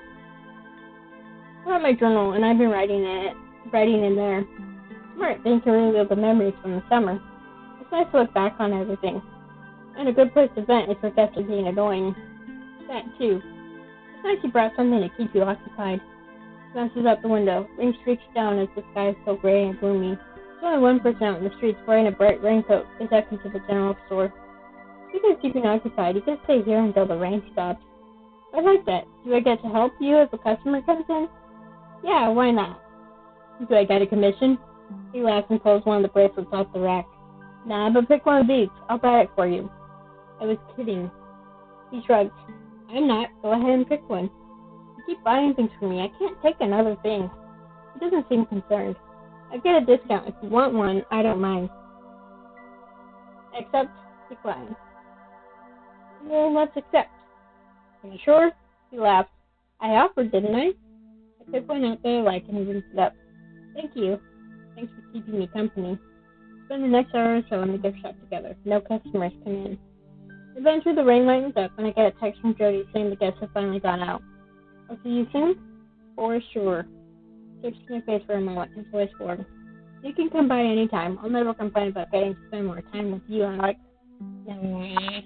We say goodbye and I head back to the Seaside Inn. When I get back, Jody is sprawled out on the couch. The furniture has been almost moved back. I jump right in to help her fix the living room again. I don't know where the guests have gone out to, but they're nowhere to be found. How did everything go? She smacks her palm against her forehead. How good are you at repairing things? That doesn't sound good. I've done a few repairs. I have never repaired anything before. I make things more broken. Let's go with this one. I fixed a few things around my house before. Why? Oh, thank God. She marches up the stairs and I quickly follow. Leads me to the ensuite bathroom. I realize the source of her frustration as she turns on the sink. Nothing comes out. One of the guests discovered it when she went to wash up. Turn on both taps, hot and cold. Bulbs out. When I turn on the shower, there's no water at all. Okay, the water is shut off. Is the water main valve closed? She gives me a lost look and I just nod. I head out of the house and into the backyard. Doing a scan of the perimeter, I find the main line there. I get the valve open again and call Ma up through the open window. Try the faucet again. It's working. I jog back up to her and she's relieved. What would I do without you, Alex? How did it shut off in the first place? No idea. Maybe kids in the area were fooling with it?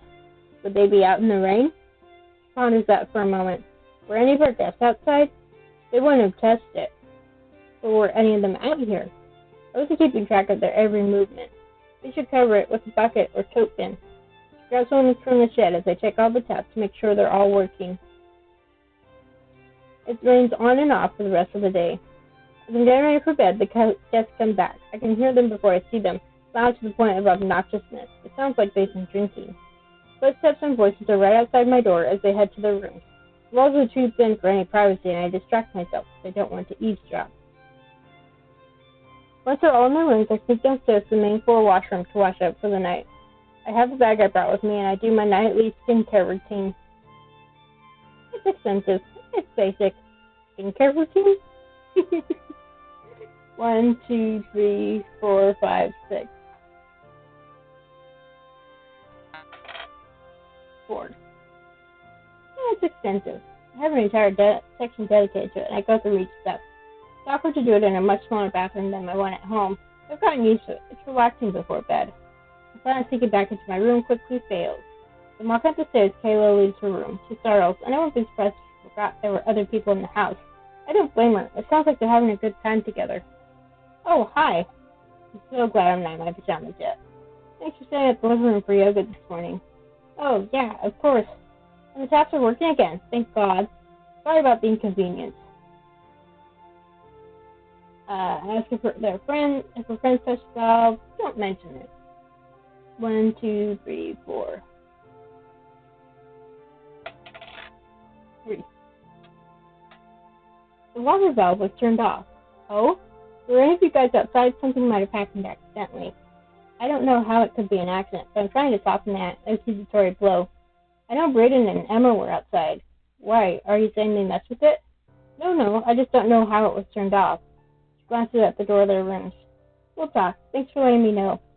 All right, night. Hope you enjoyed your day. I slip into my room and let out a breath on the other side of the door. We're still talking late into the night, long after I crawled into bed. I can hear raised voices and it sounds like an argument. I bury my head into the pillow and will myself to sleep. Another early morning with a flurry of activity. We prepare the final breakfast before guest departure. Checkout is 11, but it's almost noon by the time they've gathered all their things and loaded them into their car. The grass is still damp from the rain yesterday, but it's sunny and warm. Taylor talks with Aunt Jody and hands her an envelope. Thanks for a great vacation. She smiles and waves goodbye, jumping into the front seat. She peels away. Jody opens the envelope and flips through the cash. Not a bad tip, especially considering we had a water malfunction. Canceling my portion, which I tuck away. We spend the rest of the day flipping the house and thoroughly cleaning. Alex, I know you said that you don't feel quite settled in. There are a few people in town that you've been hanging around with, and I hope they're helping with that. Yeah, I've been making friends. That's good. I'm glad you hit it off with Taylor. He's a nice young man. He let me stay with him at Castaway while it was raining. That's good of him. I'm sorry for kicking you out, but it's getting crowded, and I thought you could use some air. There's also the girl you had over for dinner, Melani, right? I met her in town the other day. She's sweet. I was just thinking, Julieta. She's the lead organizer for the Oceanfront Music Fest. She's looking for volunteers for an upcoming event. They're having a day where people are testing things out and drumming up excitement. I thought you and your friends could help for the day. You'd help clean up the park, maybe help with the sound equipment, just trying to get the word out about the festival. Did you already volunteer for me? She's also providing lunch. Always helpful. Feed me, and I will come. I know I'm being bribed with free food. Is it working? Yeah, it sounds like fun. I'll text Melani and Taylor and ask if they'd be interested. Thank you. I keep wanting to say Julieta because I live in an area with a very large Hispanic population, but I don't know if that's correct.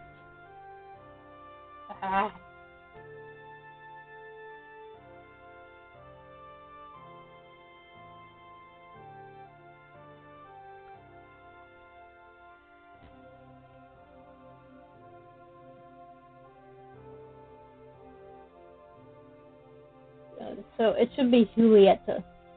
Okay. Spanish and Portuguese form of Juliet. Okay. Julieta. I'm so glad you can help her out. It should be a fun day for you guys as well. We finished cleaning the house. I put bed sheets into the laundry as Jody scrubs the shower. Later, I text Taylor and Melani if they want to volunteer. They both respond enthusiastically, so I look forward to that. I like that you're getting a chance to spend time with each of them individually, but also with both of them together. And it sounds like Taylor and Melani are spending time together, just the two of them as well, so that's cool. That bodes well for the poly route. The next few days pass in a blur as we get into a routine with our guests. We have two separate families who rented rooms, and despite being strangers, they get along swimmingly. I keep the place clean and comfortable, placing out clean towels every night and setting the table each morning. Aunt Jody thrives with the guests, offering good suggestions and catering to their every whim. On a quiet day while guests are out, I head to the park. Warm and sunny, a nice breeze blows through the trees. The waves lap against the shore, and I can just see the horizon. Children are playing on the beach. There are plenty of people on stage as I approach, and I watch them moving sound equipment onto it. There's a long table on the grass with papers. I sign in. You must be Alex. I jump at being totally addressed. Behind me is the festival organizer herself. Yeah, hi. She holds out a hand to shake, and I do my best at a firm handshake. Jody told me all about you. Thank you for coming to help today. Of course, what can I do? We're looking for a good promotional flyer. Do you think you could work on one? There's a few different versions, and we love to use local talent. I can do that. I have a laptop you can use. We're setting up the sound equipment and could use help with that later. We're also going to have all the volunteers clean the park. We'll provide lunch free today. She gives me a friendly nod as she quickly moves to speak with the next person. Around the sun, two familiar faces are approaching me. Taylor and Melani arrive, and I fill them in. We're designing a poster? Yeah, and then making it online. I thought we'd sketch out ideas first. Taylor grabbed some materials we'll need. That seems fun, but I don't know how to make a good poster. That's alright, we'll brainstorm it together. We set up a picnic table in the shade of a large tree. It's nice out, so she probably could have asked us to do this from home. It's nice to be out in the sun. It's nice because I get to be with both of you. Oh, a flirt with both of them. Obviously, I'm picking the flirt option. She could have, but then I would get to be out here with you. It's nice between them. Thanks for coming out today. I missed an excuse to see you? You're not just passionate about the Oceanfront Music Fest? He shrugged, leaning forward on the table. It'll be cool, but I just look forward to spending a day together. Nudges Melani's arm playfully and she beams at me. I am excited about the music festival, but I'm happy you asked me to come. It's a beautiful day, and there's no better use of my time. Hang on. She tucks her hair behind her ear. I never say no to hanging out. Oh, they're both blushing. I like it. She and Taylor share a quick glance. I flip open the laptop. Research ideas for the post. I think that should be poster, as Taylor spreads out the papers across the picnic table. Looking through old posters of music festivals past, I begin to jot down ideas. Taylor sketches in front of him, and I pick up a pencil and twirl it. I'm good at drawing. I'm not good at drawing. 1, 2, 3, 4. 3. I'm good at drawing. I enjoy art, so I'm comfortable working on this. This feels like when we made posters in school. Carefully pencils and bubble letters. I was always forced to draw the posters because everyone knew I was good at it. Melani's been looking at her phone, sketching a photo she took of the park and stage. Taylor crumples up the paper he had doodled on and helps her fill up the page instead. Working together makes it go faster and we create something that fits. I transfer it online and create it there. There's a large box bottom announcing the headliner, Emerson Davis. Juliet swings by as we're wrapping up. I show off what we've accomplished. Perfect. Thank you all. Jody said I could count on you. She glances up at Taylor and smiles at him. Her eyes land on Melani. I don't think we've met. I'm Melani. I'm new in town. Oh, where are you from? Just south of here. Juliet gives her a curious glance, but covers it with a smile. Well, thanks for your help. Melani glances at me. Anything for Alex. We're getting the park cleaned up. If you can grab some bags and gloves. We nod and follow instructions as she heads off again. Heading out across the field, we fill our bags full of litter. There are empty bottles and cigarette butts that gladly into her lap. Melani glances up as she bent over to pick up a fast food bag. Do you not want people to know you're a mermaid? Oh, I don't know. She thinks for a moment, head tilting to the side as she stands. I guess I like pretending I'm human sometimes. I get a lot of questions, so it's a nice way to avoid that. I'm sorry if we ask too many questions. Her eyes go wide. No, I didn't mean you. I don't mind sharing with you guys. It's just different. It's when everyone asks the same things. It gets boring. Taylor laughs and runs his fingers through his hair. I understand that. We clean up our area of the park, and I hope there won't be litter piling up between now and the music festival. Taylor offers us both hand sanitizer as we dispose of everything. The smell of barbecue wafts through the air as other volunteers converge for lunch. We get washed up and get in line. They're handing out hot dogs on wobbly paper plates and bottles of fruit juice. As we pass by, the woman handing out asks me what I want. Regular or vegetarian? 1, 2, 3, 4. 3. Regular. She places it in the bun. Condiment? Ketchup, mustard, relish. Can I pick more than one? 1, 2, 3, 4, 5, 6.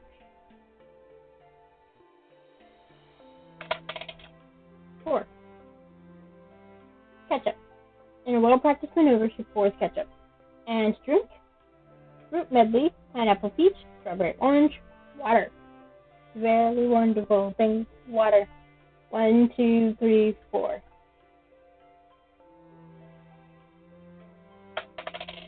2. Pineapple peach. See, I generally don't like pineapple, so I wouldn't pick that. But that's why I'm doing today. She hands me a bottle. That's why I take myself back to the picnic table with Melani and Taylor. The wind picks up, and it's a nice break from the heat. The sky is clear and blue above us as we eat lunch.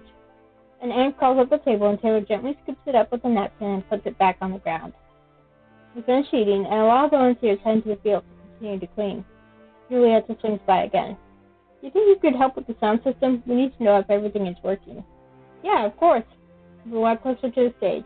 Off to the side is the booth with the controls for lighting and sound. Taylor heads over there with confidence. The stage is empty. The other volunteers are otherwise occupied with cleaning up.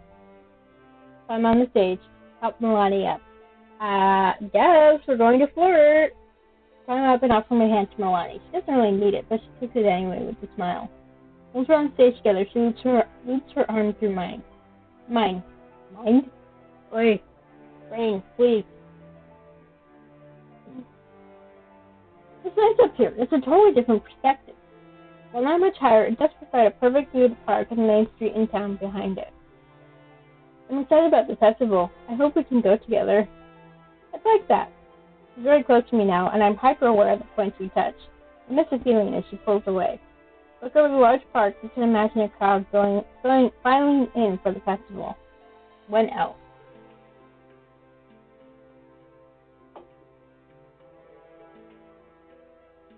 I love being on stage. I don't mind it. I have stage fright. 1, 2, 3, 4, 5, 6. 6. I have stage fright. My heart races and my palms prickle with sweat. I don't know how anyone could perform in front of so many people. Taylor calls from the booth. Okay, let's check the mics. Melani grabs one, the cord running backstage. I take the other. Testing. There's no sound, and I see Taylor working the controls. My voice suddenly bursts out of the speakers. Flashes a thumbs up and a grin. How did you know what to do? My voice reverberates, and I pull the mic down quickly. Taylor grabs his own microphone at the stand to speak into. I did sound for presentations and stuff at my school. Okay, now you had to sing like you're at the music fest. Glance over at the volunteers who are looking this way, drawn to the sound. I don't think that's a good idea. He just laughs, and the sound is magnified on the speakers. He turns all the mics off and gets music playing. He plays hits from the 2000s, things I grew up listening to. Oh, a 2000s kid. I'm a 90s kid. Well, 80s and 90s. Despite not knowing the songs as we do, Melani enjoys them as well and sings along with the chorus when she's picked it up. From the booth, Taylor does cheesy dance moves to make us laugh. Stay on stage. Head over to the booth. We're going to head over to the booth because it's the flirt option. Flirt. Jumping off stage, I head over to him. Seems like we've done our duty. Everything is working. He turns on the music and gives his full attention to me. I had fun today. He runs his fingers through his hair and attempts a casual lean against the booth. His elbow knocks against the sound dial, blasting the music up and making several people jump. Shit! Quickly turns it down. Julieta glances our way and he yells an apology. He shakes his head with a laugh. Move! He nudges his shoulder against mine, grinning. Speakers and mics working, we wrap up for the day. The instrument equipment is tested by other volunteers who have more experience in that field.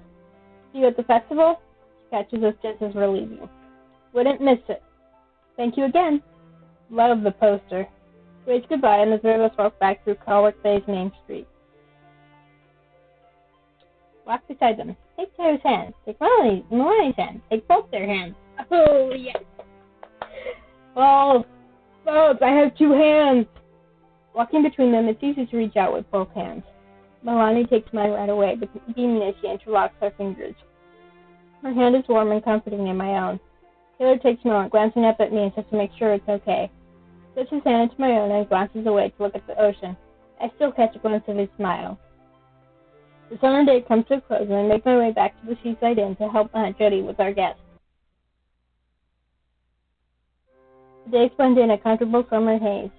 Aunt Jody works the Seaside Inn, tending to guests, making breakfast and changing beds. And the next week we go through a lot of check-ins and check-ups.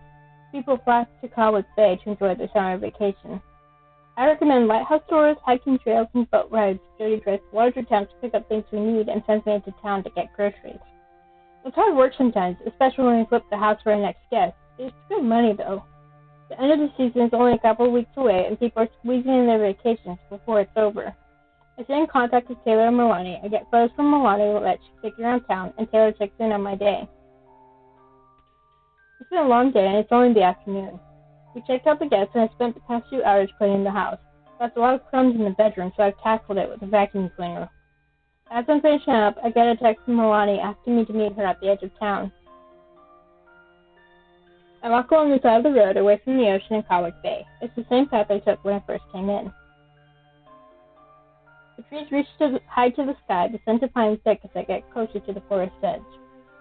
If those are pine trees, the leaves are wrong. I see her standing there, head tilted back as she stares up at a tree. A squirrel runs down the trunk and vanishes into the underbrush. This is my favorite place in town. She is still staring up, and I look with her. The wind picks up, ruffling her hair. She brushes it out of her face. I prefer the beach. I prefer the town. I like it here too. 1, 2, 3, 4, 5, 6. Fine. I prefer the town. I love Cauwick Bay, going to the shops and people watching. She nods. I do too, but out here, it's not peaceful. I like seeing everything and everyone in town, but it's nice to get a break. There's nothing like this underwater, just listen. Close my eyes and listen to the wind and the birds. Unremarkable to someone who spent their whole life on land, but Melani is fascinated. Do you miss the water? She's quiet for a moment, the tall grass brushing against her ankles. Not as much as I thought I would. She crosses her arms and faces me. My family was encouraging because there have been many others in our pod who love their time on shore. But the expectations that I would come back after summer ended as the pod moved south again. Do you want to go back? I'm not sure. She dusts the ground with her foot, stretches out her leg in front of her, and admires it. I love it here. Everything about it. Being on land is nice. Do you like the people? Does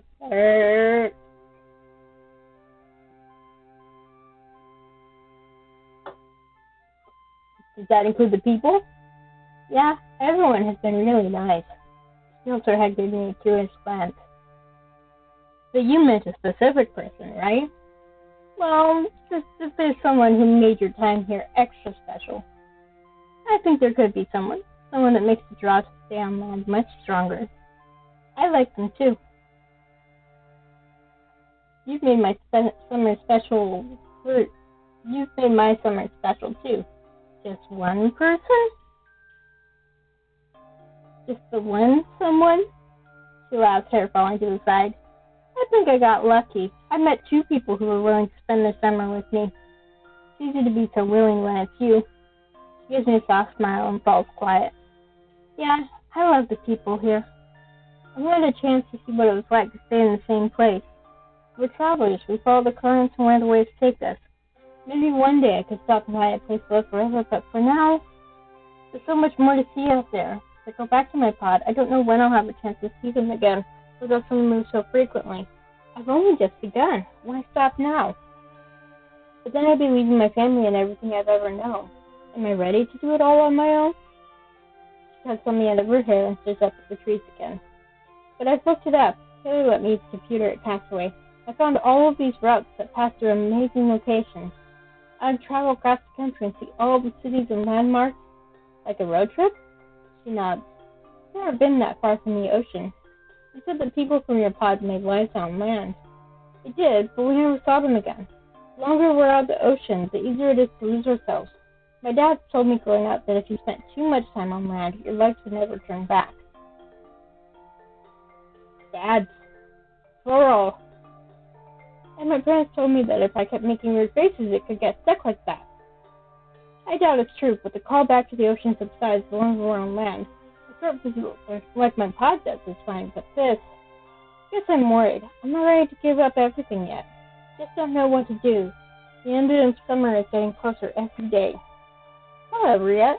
Take each day as it comes. Looks back at me. Yeah, no, you're right. I'll be staying long enough to see the Oceanfront Music Fest at least. What would you do, Alex, if you were in my position? I'd travel across the country. I'd go back to my family. 1, 2, 3, 4. 3. I'd travel across the country. Travel and see the sights all I could. She nods and digests that. Thanks for coming to see me. I just want to spend time with you in my favorite place. I didn't mean to get, so deep. That's okay. It's good to talk about it. She beams at me and begins to walk deeper into the forest.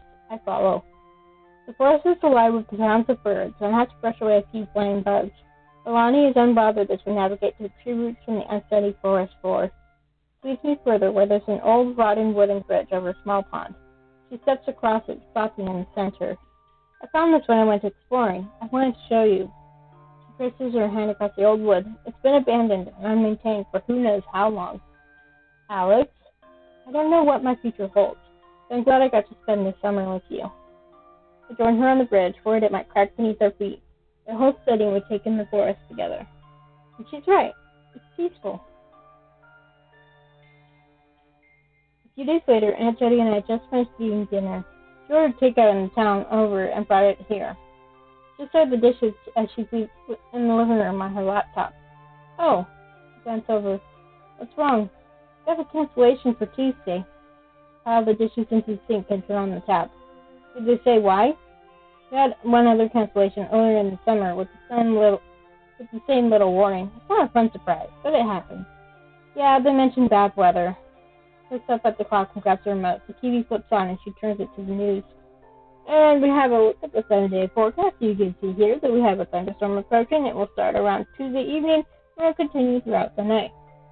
The rain should stop by Wednesday evening, but we recommend that you stay indoors during the storm. We're looking at high winds and rough seas. Remember to stay safe. As for the rest of the week, there's a daytime high of 18 degrees on Thursday. I'm assuming that we're talking Celsius here. Jody mutes it and sits back on the couch. Well, you have the next 2 days off. She gets to her feet and drags a hand down her face. I'm going to bed and enjoying sleeping in. I finish loading the dishwasher and get it running before wishing her good night. It's overcast the next day, but not raining yet. I take my chance to enjoy the day while it's still night.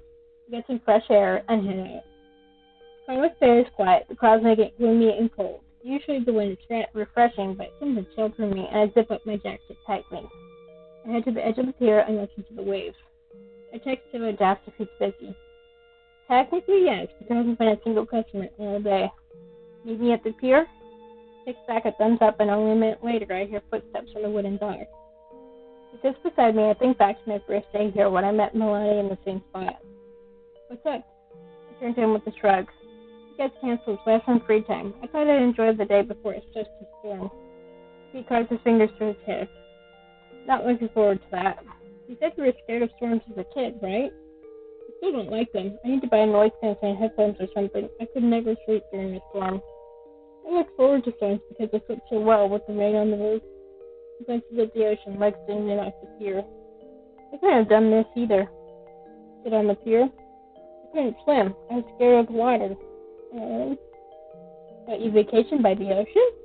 So I didn't choose the vacation. He laughs and splashes water up. I still don't love the idea of deep water. I miss what's out there. When I told Melani, she started telling me stories about sea monsters looking in the depths. I can't tell if she's kidding. There are definitely sea monsters. She's joking because she likes you. She's just bugging you because she likes you. He laughs and bumps his shoulder against mine. Yeah? You think so? I mean, who wouldn't? Who wouldn't what? Bug me or like me? Like you. His smile falters as he hears the sincerity in my voice. So easy. But she and I feel it. You're sweet. But he laughs and shakes his head. I look out at the gray skies above the water, the horizon that stretches further than I can see. So Nicole didn't mind you taking off some caps away? Nah, she's been real lenient. I think she's just happy to have someone cover her shifts. Honestly, I wouldn't mind working with her before the rest of my life. Won't you be going to university? Yeah. Splashes the water with his foot and stares out at the ocean. I don't know. I wanted to take time to figure out what I want. That's why I came to Cauwick Bay by myself. I like having the time off, so why would I want to jump back into school? Do you really want to sit around Castaway and wait for a customer all day? When we hung out there, he just talked about how bored you were. He rubs the back of his neck and sighs. Yeah, you're right. Environmentalism is my dream. I want to make a difference, you know? I just don't know if I'm ready. Closes it like a question, stares down at his hands. I've bounced between interests all my life. I take one course on this, and a free skill from that, but I could never commit to one thing. A jack of all trades? Yeah, but not even. I failed out of practice, and then the whole thing would be a waste. Guess I'm just worried I'm not ready for this next step in my life. It's a big commitment. What if I'm not ready now? Like Melani brought up all these road trips planned. I was thinking, what if I took another year to travel before I don't have any more time? Then I was wondering if I should have traveled this summer instead of staying here. But there are too many things I would have missed out on. Like enjoying Cauwick Bay, like the people you met. We wouldn't have met, and that makes it worth it to me. Turns closer and places a hand on my arm. I asked you made the summer a great one for me. Gwen picks up and runs to rest. It's getting colder out. Taylor shifts his arm to wrap around my shoulders and tug me close. Heat radiates off him, chasing off the cold. Lost in thought, the wind blowing through his hair. I just don't want summer to end. Once it does, everything becomes real. You've got a good head on your shoulders. What do you think I should do? Travel. Go to university. 1, 2, 3, 4.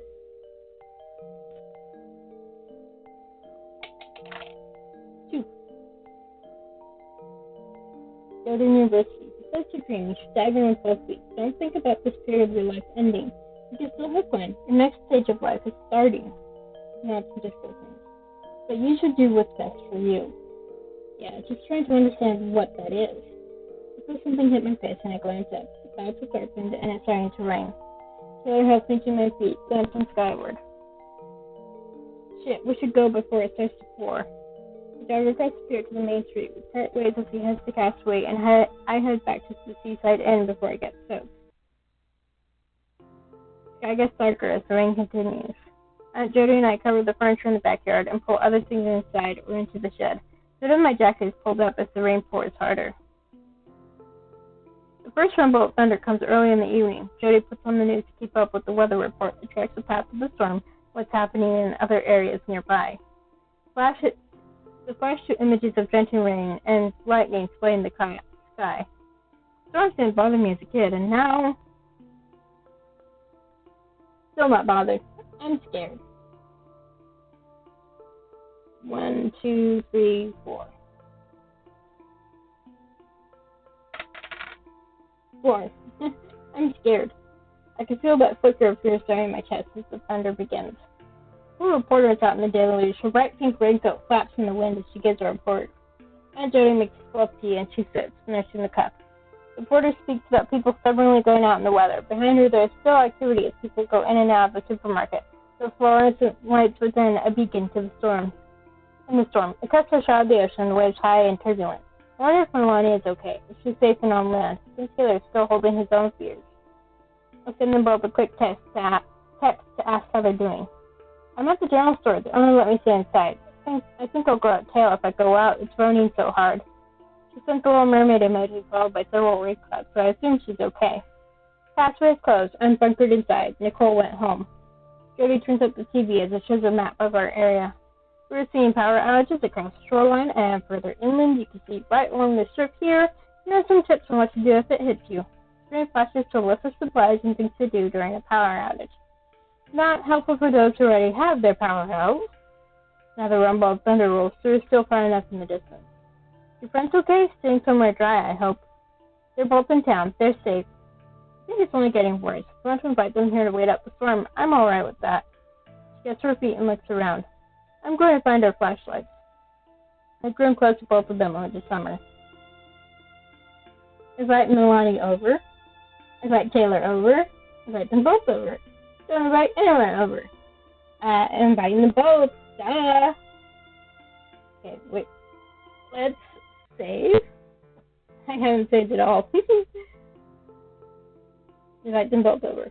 The summer in Cauwick Bay wouldn't have been the same without them. Text them both asked if they wanted to come over. They text back quickly that they're on their way. I perch at a window watching as the rain falls. I hope we make it before it gets worse. As thunder rumbles in the distance, two figures walk up the road. They attempt to unlock the door, letting in a blast of cold wind. Melani has Taylor's raincoat above her head as he holds an umbrella over both their heads. You alright? It's just a bit of water. She shivers dramatically, sending droplets flying. I'm used to it. Aunt Jody returns holding flashlights and towels. She hands the latter out. Glad to see you both. The news said it's only getting worse, so you're welcome to stay. Thanks, Jody. hands me a flashlight and goes back to the TV. Melani and Taylor towel off while I pour 2 more cups of tea. We take us to the kitchen table, rain pouring down the window. Sky lights up in a flash of lightning, and there's a crack of thunder. Taylor jumps around the table. I reach for him instinctively, taking his hand. Sorry. Melani places her hand on his shoulder. It's okay. My heart is pounding. I'm scared too. Melani reaches for me, her hand resting comfortably on my arm.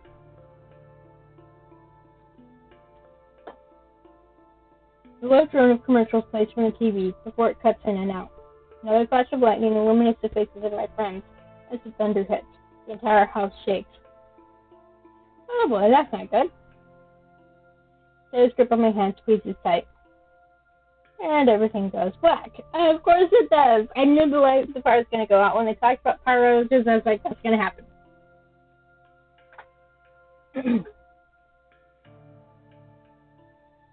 I hear Melani sharp and take a breath as I fumble for the flashlight.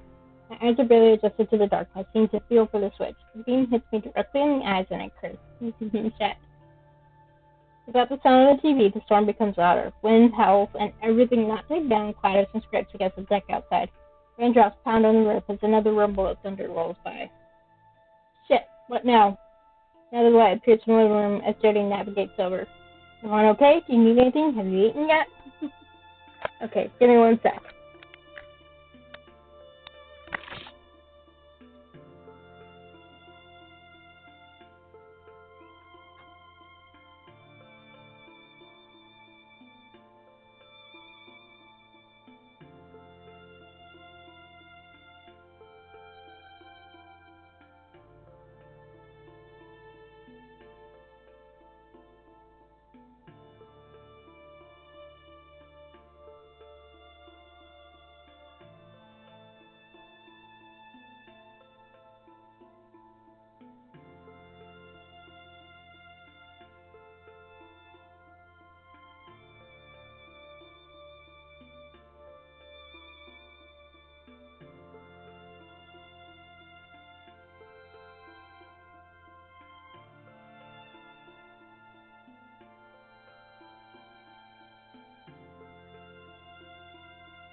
Okay, I'm back. I need to get some water because I ran out. Getting sounds of agreement, she lets out a relief sigh. If you do need anything, let me know. You can stay here tonight. We have the guest rooms made up.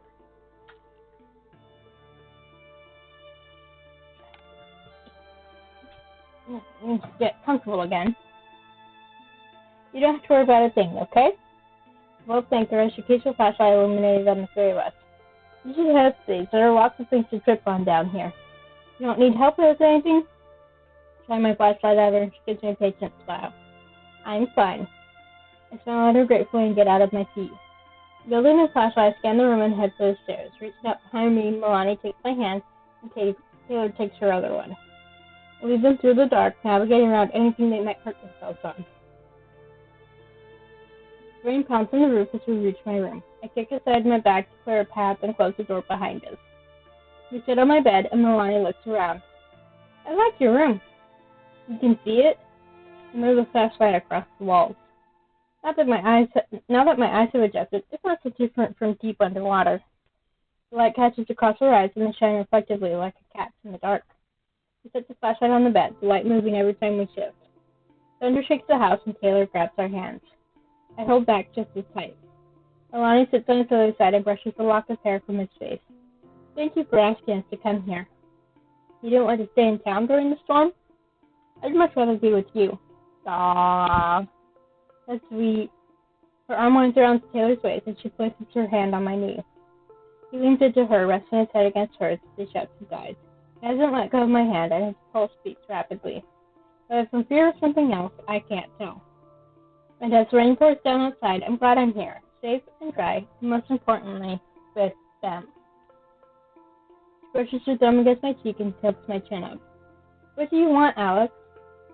You, both of you, if you'll have me. She kisses me, her lips soft and pliant against mine. Her fingers curl around the back of my neck, and I'm lightheaded as she pulls away. We went the storm raging outside, when Taylor looks at me, there's not a hint of fear in his eyes. If we'll have you, as if that was ever in question. Still holding my hand, he kisses my forehead, my cheek, and then my lips. He bumps his shoulder against mine, and I can't stop smiling. Leans into Melani, who sets her fingers to his hair, and kisses him. The three of us lie back in bed. I stare up at the dark ceiling, the storm rolled over my own beating heart. How lucky am I that I found two people this summer to fall for. I reach for them, soaking in the bliss. Invite them to sleep in my room. Say goodnight. Sleep in my room, duh. I kiss Taylor, then Melani, and relish in the feeling. You can stay here tonight. I trace my fingertips across his arm. I don't want to be away from you. I can't say no to that. Kisses me until my back hits the mattress. Hair dangles in front of his eyes, and I sweep it back. Comes up for air, grinning like a fool. Melani lies across the bed, propped up on her elbows. I'm here. I go to her all too willingly, and she wraps her arms around me to kiss me again. Her legs entangle with mine. Taylor lies on my other side as we curl up together, his head tucked into my shoulder, her arm around my waist, our bodies and lives intertwined. I whisper goodnight, her brain hitting the roof. It's nice to cuddle up with them and fall asleep together. Despite my gayness and the storm, I sleep quickly that night. I wake up in a warm embrace. My eyes are heavy and blurred with sleep. Rain drips down the window pane, but it's quiet except for the birds chirping. The storm has passed. Melani is wrapped tight around me, her hair spread across the pillow. On my other side, Taylor is tucked up against me, looking peaceful as he sleeps. I'm reeling from last night and try to get up without disturbing them. Melani wakes up immediately. Good morning. She greets me through a yawn, brushing hair out of her face. Go back to sleep. I'm going to make breakfast. She nods and gives me a sleepy smile. She rolls over and grabs Taylor, who cuddles up in her arms, even in his sleep. Oh. I creep downstairs and notice that the lights are on. The stove is sizzling in the kitchen. Aunt Jody is up, and the table is set with 4 plates. She glances over her shoulder, scrambling eggs. Morning. Sleep well. How are your friends doing? We all slept well. Thank you for letting them stay here. Hey, you're helping me, but this is your house, too. I know we're always busy with the Seaside Inn, but you're allowed to have them over when it's our home and not a business. Do you need help with breakfast? I've got it. Why don't you ask them to come down for breakfast? I get them, and they're both up and ready now. We head back down together. Jody has taken her plate and is eating on the couch. The table is left for us. We enjoy breakfast, and I thank her for making it. Once we're in clear, they say goodbye. I kiss them both at the door and watch them go. I help Jody clear the plates and start to prepare for our guests tomorrow. I'm going to be found Melani and Taylor. They're both very sweet. I'm really happy. And that's the best thing you can be. She gives me an affectionate smile as we go back to cleaning up. After the storm, things return to normal. We uncover the patio furniture and shake up the piles of water that have gathered. We spend the afternoon checking everything connected to the power to make sure nothing was left out. We do a clean sweep of the place to make sure it's ready for guests tomorrow. Just before sundown, I'm sent on an emergency grocery run. Out of eggs and a few other things. It's almost closing time, but the grocer sits patiently as I do my shopping as fast as possible. In the next few days, I'm kept busy with sending to guests and keeping things running smoothly. Taylor, Melani, and I have a group chat, which I text in my free time. One night, when we asked for out, we had a long phone call. I could talk with them for hours. Jody had a pound on my door to let me know the guests were back, and I had to say goodbye. After the guest departure, we need to turn over the house again. I'm so used to the work I could do it in my sleep now. Washing dishes, changing sheets, throwing out garbage, there's a constant checklist in my mind.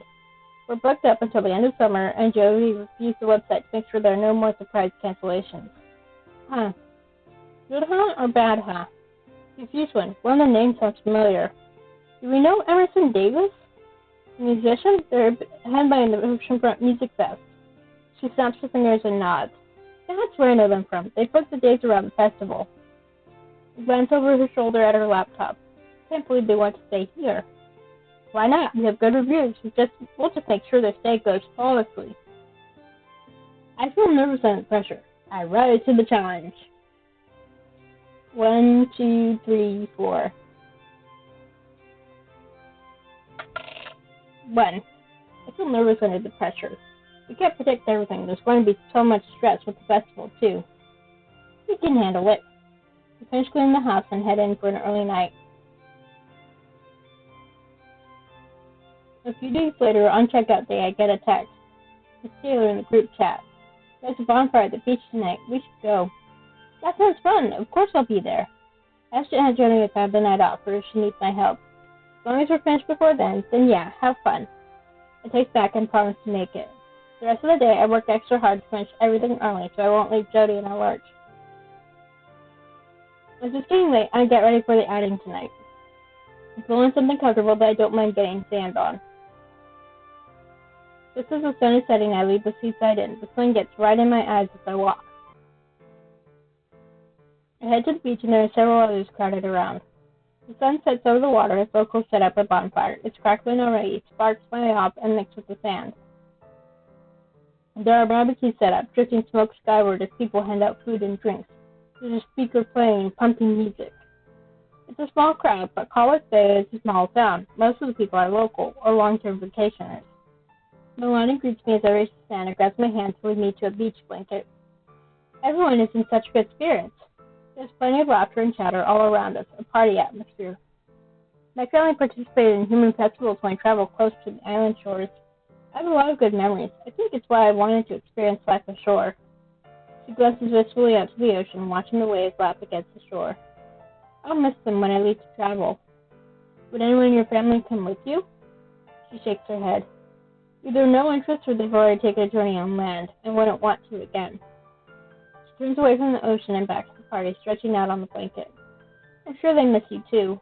She pulls me in close and brushes her lips against mine. It's simple and sweet, but she has trouble pulling away from me. Tonight, I'm happy right where I am. Her eyes slide over to Taylor, who attends one of the barbecues and chats with some of the others. As I sense in her gazes, he looks over and flashes a smile. I get up, brush sand from my lap, and head to him. He uses my arrival to exit his conversation and settles next to me gladly. There's a heater flake on the barbecue as he makes salmon. Across the way, there's another girl handing out meat and veggie kebabs. Do you need help over here?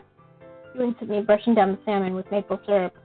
I'm all good here. Mom used to make this growing up, so the process is burned in my memory. I don't mind the company. He bumps his shoulder against mine as he watches the grill. Oh, there are drinks in the cooler if you want any. I'm nearly finished here. I look into the cooler to assess my options.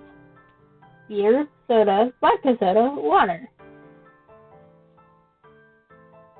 1, 2, 3, 4. 2. Soda. I grab a can of soda that's kept ice cold. With my drink, I sit with Melani. Taylor comes over and we grab food and joins the bonfire.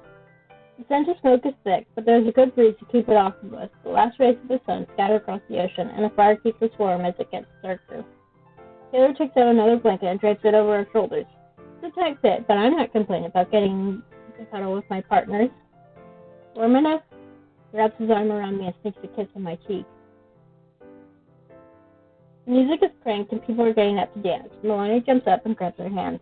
She laughs as she pulls us into a circle, her head tilted back. The music is a mix of modern and classic hits of past summers.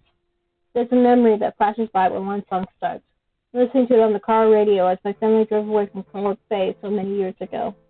We take turns during partnered dance moves and Taylor pulls off an impressive spin with Melani. I enjoy dancing. I don't enjoy it. We're just going to say enjoy it. Melani spins right to me and sweeps me off my feet. There's a lot of laughter as we dance together, fast and slow, kicking up sand. We're lost in our own world. I can't see anything but the two of them. As the music fades to a comfortable volume again, s'mores are handed out. Melani is eager to try as Taylor brings them over. The sun finally vanishes below the horizon and darkness settles over the beach. Melani snaps a photo and takes a couple of us. We lie back on the blanket together with the other one thrown over top. I have so many memories of Cauwick Bay. I'm glad I have this one too. And I stay with them both on the beach. We watch the sunset, and I'm happy. Beachfront Music Fest is coming up in a few days, and with it marks the end of summer. Cauwick Bay has been busy, with tourists walking in and staying at other B&Bs or motels in town. Julia texted me to thank again for the poster I helped make, and I could see that version plastered over their social media. For the Seaside Inn, we're preparing for our next guest. Jody has put together a large welcome package and decorated the room with cute things she found at Castaway. Our upcoming guest, Emerson Davis, will be the headliner for the festival. They're not a huge name, but an upcoming Canadian artist that was excited to play. And Aunt Jody predicts that in 5 years they'll be famous, and we'll be able to say we knew them when. A few minutes before check-in, a large van rolls up. Rocks skid across the road as they pull up in front of the house. There are a couple of people who hop out and begin unloading suitcases and carefully packed boxes in the back. I jog over to help, and one of the guests trades luggage with me. I'll take this one. It's pretty heavy. They offer a smile and their hand. Emerson, hi. I was messaging with Jody. She's my aunt. I gestured to her as she's walking out the front porch and guiding the other two guests into the house. I'm Alex. Alex, nice. They swing their bag over their shoulder and slam the back of the van shut. Do you need help moving your equipment inside? No, it's good. It stays in the van till we get set up. Is the park close by? I give them directions pointing towards town. Less than a 5-minute drive. Can't miss it. Awesome. Knew we picked a good spot. Hey, will I see you at the show? Wouldn't miss it. I'm going with my partners. Cool. They toss me finger guns and head inside. Jody shows them and their bandmates to their rooms. I help bring up the luggage. Once they unpack, they're right out the door to check out the venue and Cauwick Bay. With the house clean, I retreat to my room for the rest of the day. Take out my journal and write another entry. I've made good progress at it, having kept up with the entries. It'll be nice to read back years later. Remember this summer. Aunt Jody calls me down for an early dinner before Emerson and their band return. I'm washing dishes when the van rolls up, and I scatter back to my room to give them privacy. Melani and Taylor have been talking in our group chat throughout the day, so I scroll through past messages, enjoying the conversation. I pull the covers around me, ready to fall asleep. There's muffled talk across the hall, and music starts to play. Sound permeating in the house. I roll over to block out the sound, but it's no use. I check the time on my phone. I know that Jody and I go to bed early because we're early risers, but it still feels too late for them to be playing music that loudly. I doubt their instruments are involved, but it sounds like it's coming from a phone speaker. Say something. Ignore it. 1, 2, 3, 4.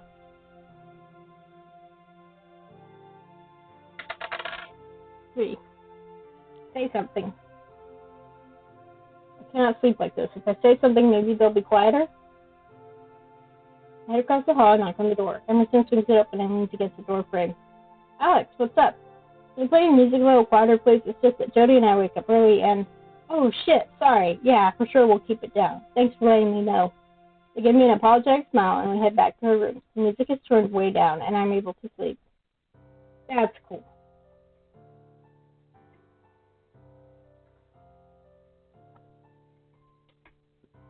And I like that Emerson is pretty and non-binary, too. Morning and breakfast come quickly. We set out plates and cutlery while Aunt Jody soaks pancakes. I think that's supposed to be guests. Wake up just in time and rush out to the park for a dress rehearsal. The music fest is tomorrow, and one of the band members needs their jacket dry cleaned. Jody sends me to town to the laundromat to get that sorted. It's chore day, so I pick up groceries and help her clean when I get back. We don't have that much time before the guests get back, but we've done this so many times it's become second nature. The day passes quickly and there's a buzz of anticipation in the air. There's an increase in tourist activity, and it's the busiest I've seen in Cauwick Bay. As I'm serving breakfast the next morning, Aunt Emerson eats slightly. Always nervous before a show. I think I'm going to need more coffee. That's not going to help with your nerves. Pour them another cup anyway. They head out early to set up while I help Aunt Jody wash the dishes. Will you come? I'll swing by, maybe talk to Juliet if she has a spare moment. But don't worry about me. You go and have fun. After finishing up, I make my way to the park. I text Melani and Taylor. We make a plan to meet up. The park is bustling when I arrive. It's in no way comparable to big festivals, but for the size of the park, it's a large crowd. The admission ticket price is donated to a local charity that funds music programs in schools. There are RVs along the side, travelers who have come to watch. Food trucks and vendors have driven in and are attracting long lines already. with a few water stations strategically placed. I meet up with Taylor and Melani there. Melani grabs my hand and navigates through the crowd. Taylor pulls me close and puts a necklace of beads over my neck. I see a few others wearing something similar as they've been handed out. Not uncomfortably crowded, there's enough breathing room. We make our way to the stage. Have you been to a concert before? I've been to concerts before. This is my first one. 1, 2, 3, 4. 4. This is my first one. Even small compared to most concert venues, everything is so overwhelming and I brace myself. First time. She squeezes my hand. We're in this together then. Taylor tosses his arms around both our shoulders as we look towards the stage. Once most of the crowd is close to the stage, Julieta grabs the mic and launches into a welcoming speech. Hello everyone and welcome to the 2023 Oceanfront Music Fest. Thanks for coming here to our town of Cauwick Bay. We have an exciting day planned. So thank you all for your support. Wraps up quickly so that the music can start. As it does, people gather close to the stage. The first performer is an older woman with a guitar crooning folksy songs. The kid wanders into my peripheral with a full mask of face paint, and I notice that there's a station set up for it on the other side of the park. A lot of adults seem to be trying to entertain and corral the children. When the first act wraps up, Taylor whoops and claps loudly, which I would soon realize he does regardless if he enjoyed it or not. Melani genuinely enjoyed each person's song, no matter the genre, and researched the artist on her phone. There are a few bands with solo acts, and everything is running smoothly. Speakers are pumping and musicians work the crowd. Most people are excited and cheer loudly. I can see a few locals of Cauwick Bay at the back of the crowd. They tend to chat amongst themselves with an occasional glance on stage. I wish they showed up and donated. During slow songs, the crowd sways together, and the three of us move at a comfortable rhythm. Taylor leans over to kiss Melani's hand as she stares up at the stage, delighted. She laughs and rests her head on his shoulder. Partway through, Aunt Jody arrives and waves. She gives me space since I'm with my partner. I know she has a wrap from a food truck and mingles with other people she knows in town. That's sweet. That reminds us to eat, and we take advantage of the shorter lines to get food and drinks. It's awkward to balance everything, but I'm hungry enough not to care. Melani finishes her food quickly and holds my drink while I eat. I haven't heard their music before. Most of it is soft, down-to-earth rock with a few lively pieces to hype up the crowd.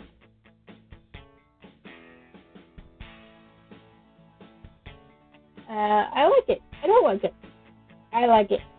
There's a rusty quality to their voice, and it's easy to get into their music. I cheer loudly as they wrap up with a big finisher. With the festival now at a close, people flock out and towards their cars or to town. The three of us volunteered to clean up afterwards, so we stayed behind. Despite being extremely busy, Julieta still makes time to swing by and thank us. Really good show. You did a great job organizing it. I try. Thanks again for the help. This wouldn't be possible without our volunteers. She gives us a quick smile before heading off to the next group in a hurry. I see that I switched to Emerson singing. Or maybe I just missed that. What did you think, Mel? This is the head over her chest. I loved it. It's so different to hear someone sing live. You can hear how much they have for music. I'm waiting to hear other concerts. I went to the city with my friends from back home just to go. There's nothing like seeing your favorite artist perform. I should look if any concerts are playing when I'm passing through. If there are tickets, you'll need to buy them quickly. I'll help you get it set up. Do you know the dates? I have a rough map. It'll be nice to hit the road, but if I'm delayed a couple of days in travel because I stay in town for a concert, I'm not bothered. When do you start this grand road trip? Soon. I want to stay here long enough to see the music fest. We'll get together before then. We clean up around the food trucks, and I wish people would make the effort of throwing their litter just a little further into the trash can next time. I don't think I'll have a lot of time for concerts when university starts, but this was nice. These things were relentless at both of us. I had fun today, getting to experience this with you guys. As we work, Melani hums some of the Catcher songs, and we join in with our own renditions. I don't think we'll be allowed to perform anytime soon, but we end the day with laughter. Blame the day when I make it back home. Emerson is already back with their bandmates as they laugh loudly upstairs. I keep quiet and greet Jody. After I'm done washing up, I head up to my room. Emerson is coming down the stairs as I'm going up. They flash me a grin. Hey, enjoyed the show? I had fun. That's all we can hope for. They leave the next morning, their van packed and ready to go. They thank Jody and drive off to the next gig. They'll spend the next month traveling across the country. They left 320s on the table, along with their business card with a smiley face drawn on it. Jody and I split their tip as we turn over the house. They're one of our last guests this summer, and in only a few days, I'll be headed home. Hey, Alex? She looks across from me as we change the sheets on the bed. I want to thank you for coming out here this summer. I know there's plenty of other things you could have done. Oh, to be young. But with your uncle out of the country, I didn't know how I was going to run the Seaside Inn on my own. Couldn't have done it without you. He's coming back soon, right? Aunt Jody nods to pull a sheet off and begin to wrestle the other one on. Yeah, you should be able to see him before you go. Just, I hope you had a good time. I know that was hard work, but I hope you can look back on this summer fondly. I had a good summer. I don't think I would do this again. No, I had a good summer. I had a great summer. I'm happy I came here. She smiles and looks relieved. I'm so glad. You're a good kid, Alex. The temperature drops at night, another reminder that summer is winding down. Cars head out of town, leaving their cottages in Cauwick Bay altogether. It's a quiet time when I do my usual grocery run. I can't imagine when I fly here during the off-season. A few stubborn residents out here in the winter, the only cars that drive by stop for lunch and move on. I have my collection of new memories from the summer. All of the photos from Melani helped with that. It feels strange to think about going back as I've been in this bubble of summer haze. Now I have to go home and see what the world's been up to in my absence. I take a look around Cauwick Bay and breathe it all in. There's one more thing I have to do before I leave. I meet them on the pier at sunset. The wood creaks beneath my feet as I walk down the rickety dock. Think about how my summer started. This is where I met Melani for the first time, and where Taylor and I shared a quiet moment before the storm rolled in. Melani stares out at the water, but Taylor's gaze stays on hers. Mel turns when she sees me, a bright smile as she beckons me closer.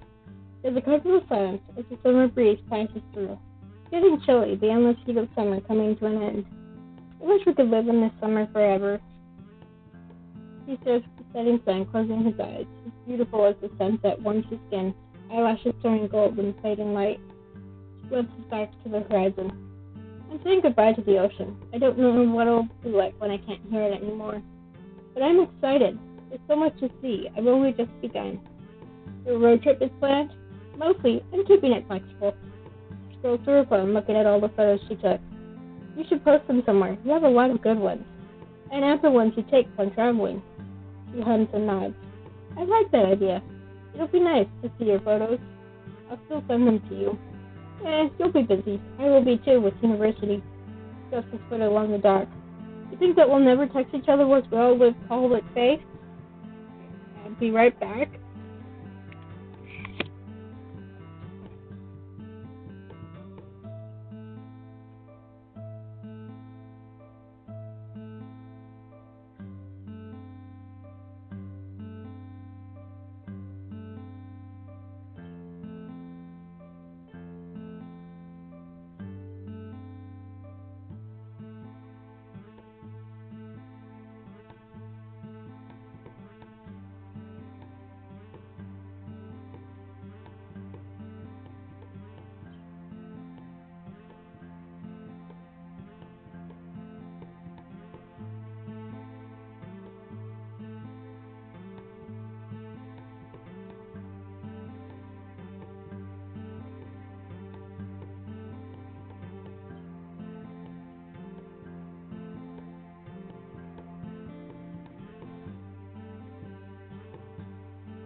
Okay, that should be my last. Great. I don't know, maybe this is just for the summer, and let's try it together. Let's stay in contact. Then let's go. She stops and glances at me. What do you mean? I look at Melani. What if you wanted to come? Yes. I didn't know how to ask because I hadn't planned on going to university, Taylor holds up his hands. I haven't formalized anything yet. I still have time. Do you want to come? With the two of you, I'd do anything. Melani grabs both our hands, beaming. Couldn't ask for more. It'll be so special having you both with me. Then we'll be there. She kisses me and then Taylor. She glances out to sea once more. Taylor wraps his arms around our waist as we stare out at the horizon. Life still will be waiting when we're done, but I don't have to say goodbye just yet. I head back home, because this has been home for the past couple of months. I look at the fading paint of the Seaside Inn and take a deep breath. Sun sets as I stand on the street. I'm excited for what comes next. It's bittersweet. I don't want to leave. 1, 2, 3, 4, 5, 6. 1. Summer's been fun, but I'm looking forward to what will come next for me. Think about what I have left to pack and open the front door. It doesn't stick like it did when I first came. Over my shoulder, I look past the other houses to where I can see the town and the ocean beyond that. I say goodbye to Cauwick Bay and head inside. Ending, Polly, traveling together. Thank you so much for playing.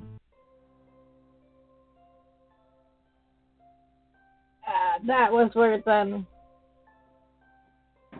not stopping. That's everything we're doing all in one sitting. Of course, now I have to go up and try all the, see what other endings I get. Ooh, look, gallery. First meeting with Taylor. First meeting with Melani. Hanging out and getting ice cream together. Dancing together at the bonfire. And I assume these last two are just romancing Taylor and Melani.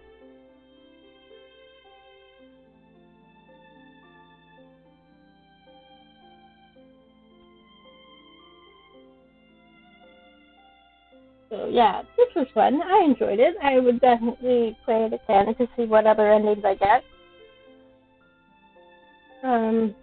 So like I said, this is available on itch.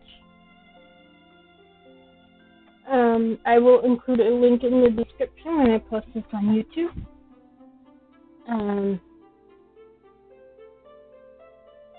That's just, and this is not sponsored. I'm not getting any because I enjoy it. Next week, I should plan is to go back to playing As We Know It. There's been some rough stuff going on here at home, and I needed something a little lighter than As We Know It. So yeah, hopefully by the time we finish it, I'll know what I'll be doing next. But yeah, for now, I hope you all enjoyed this, and give this and their other game a try. So, take care, and see you next time. Bye.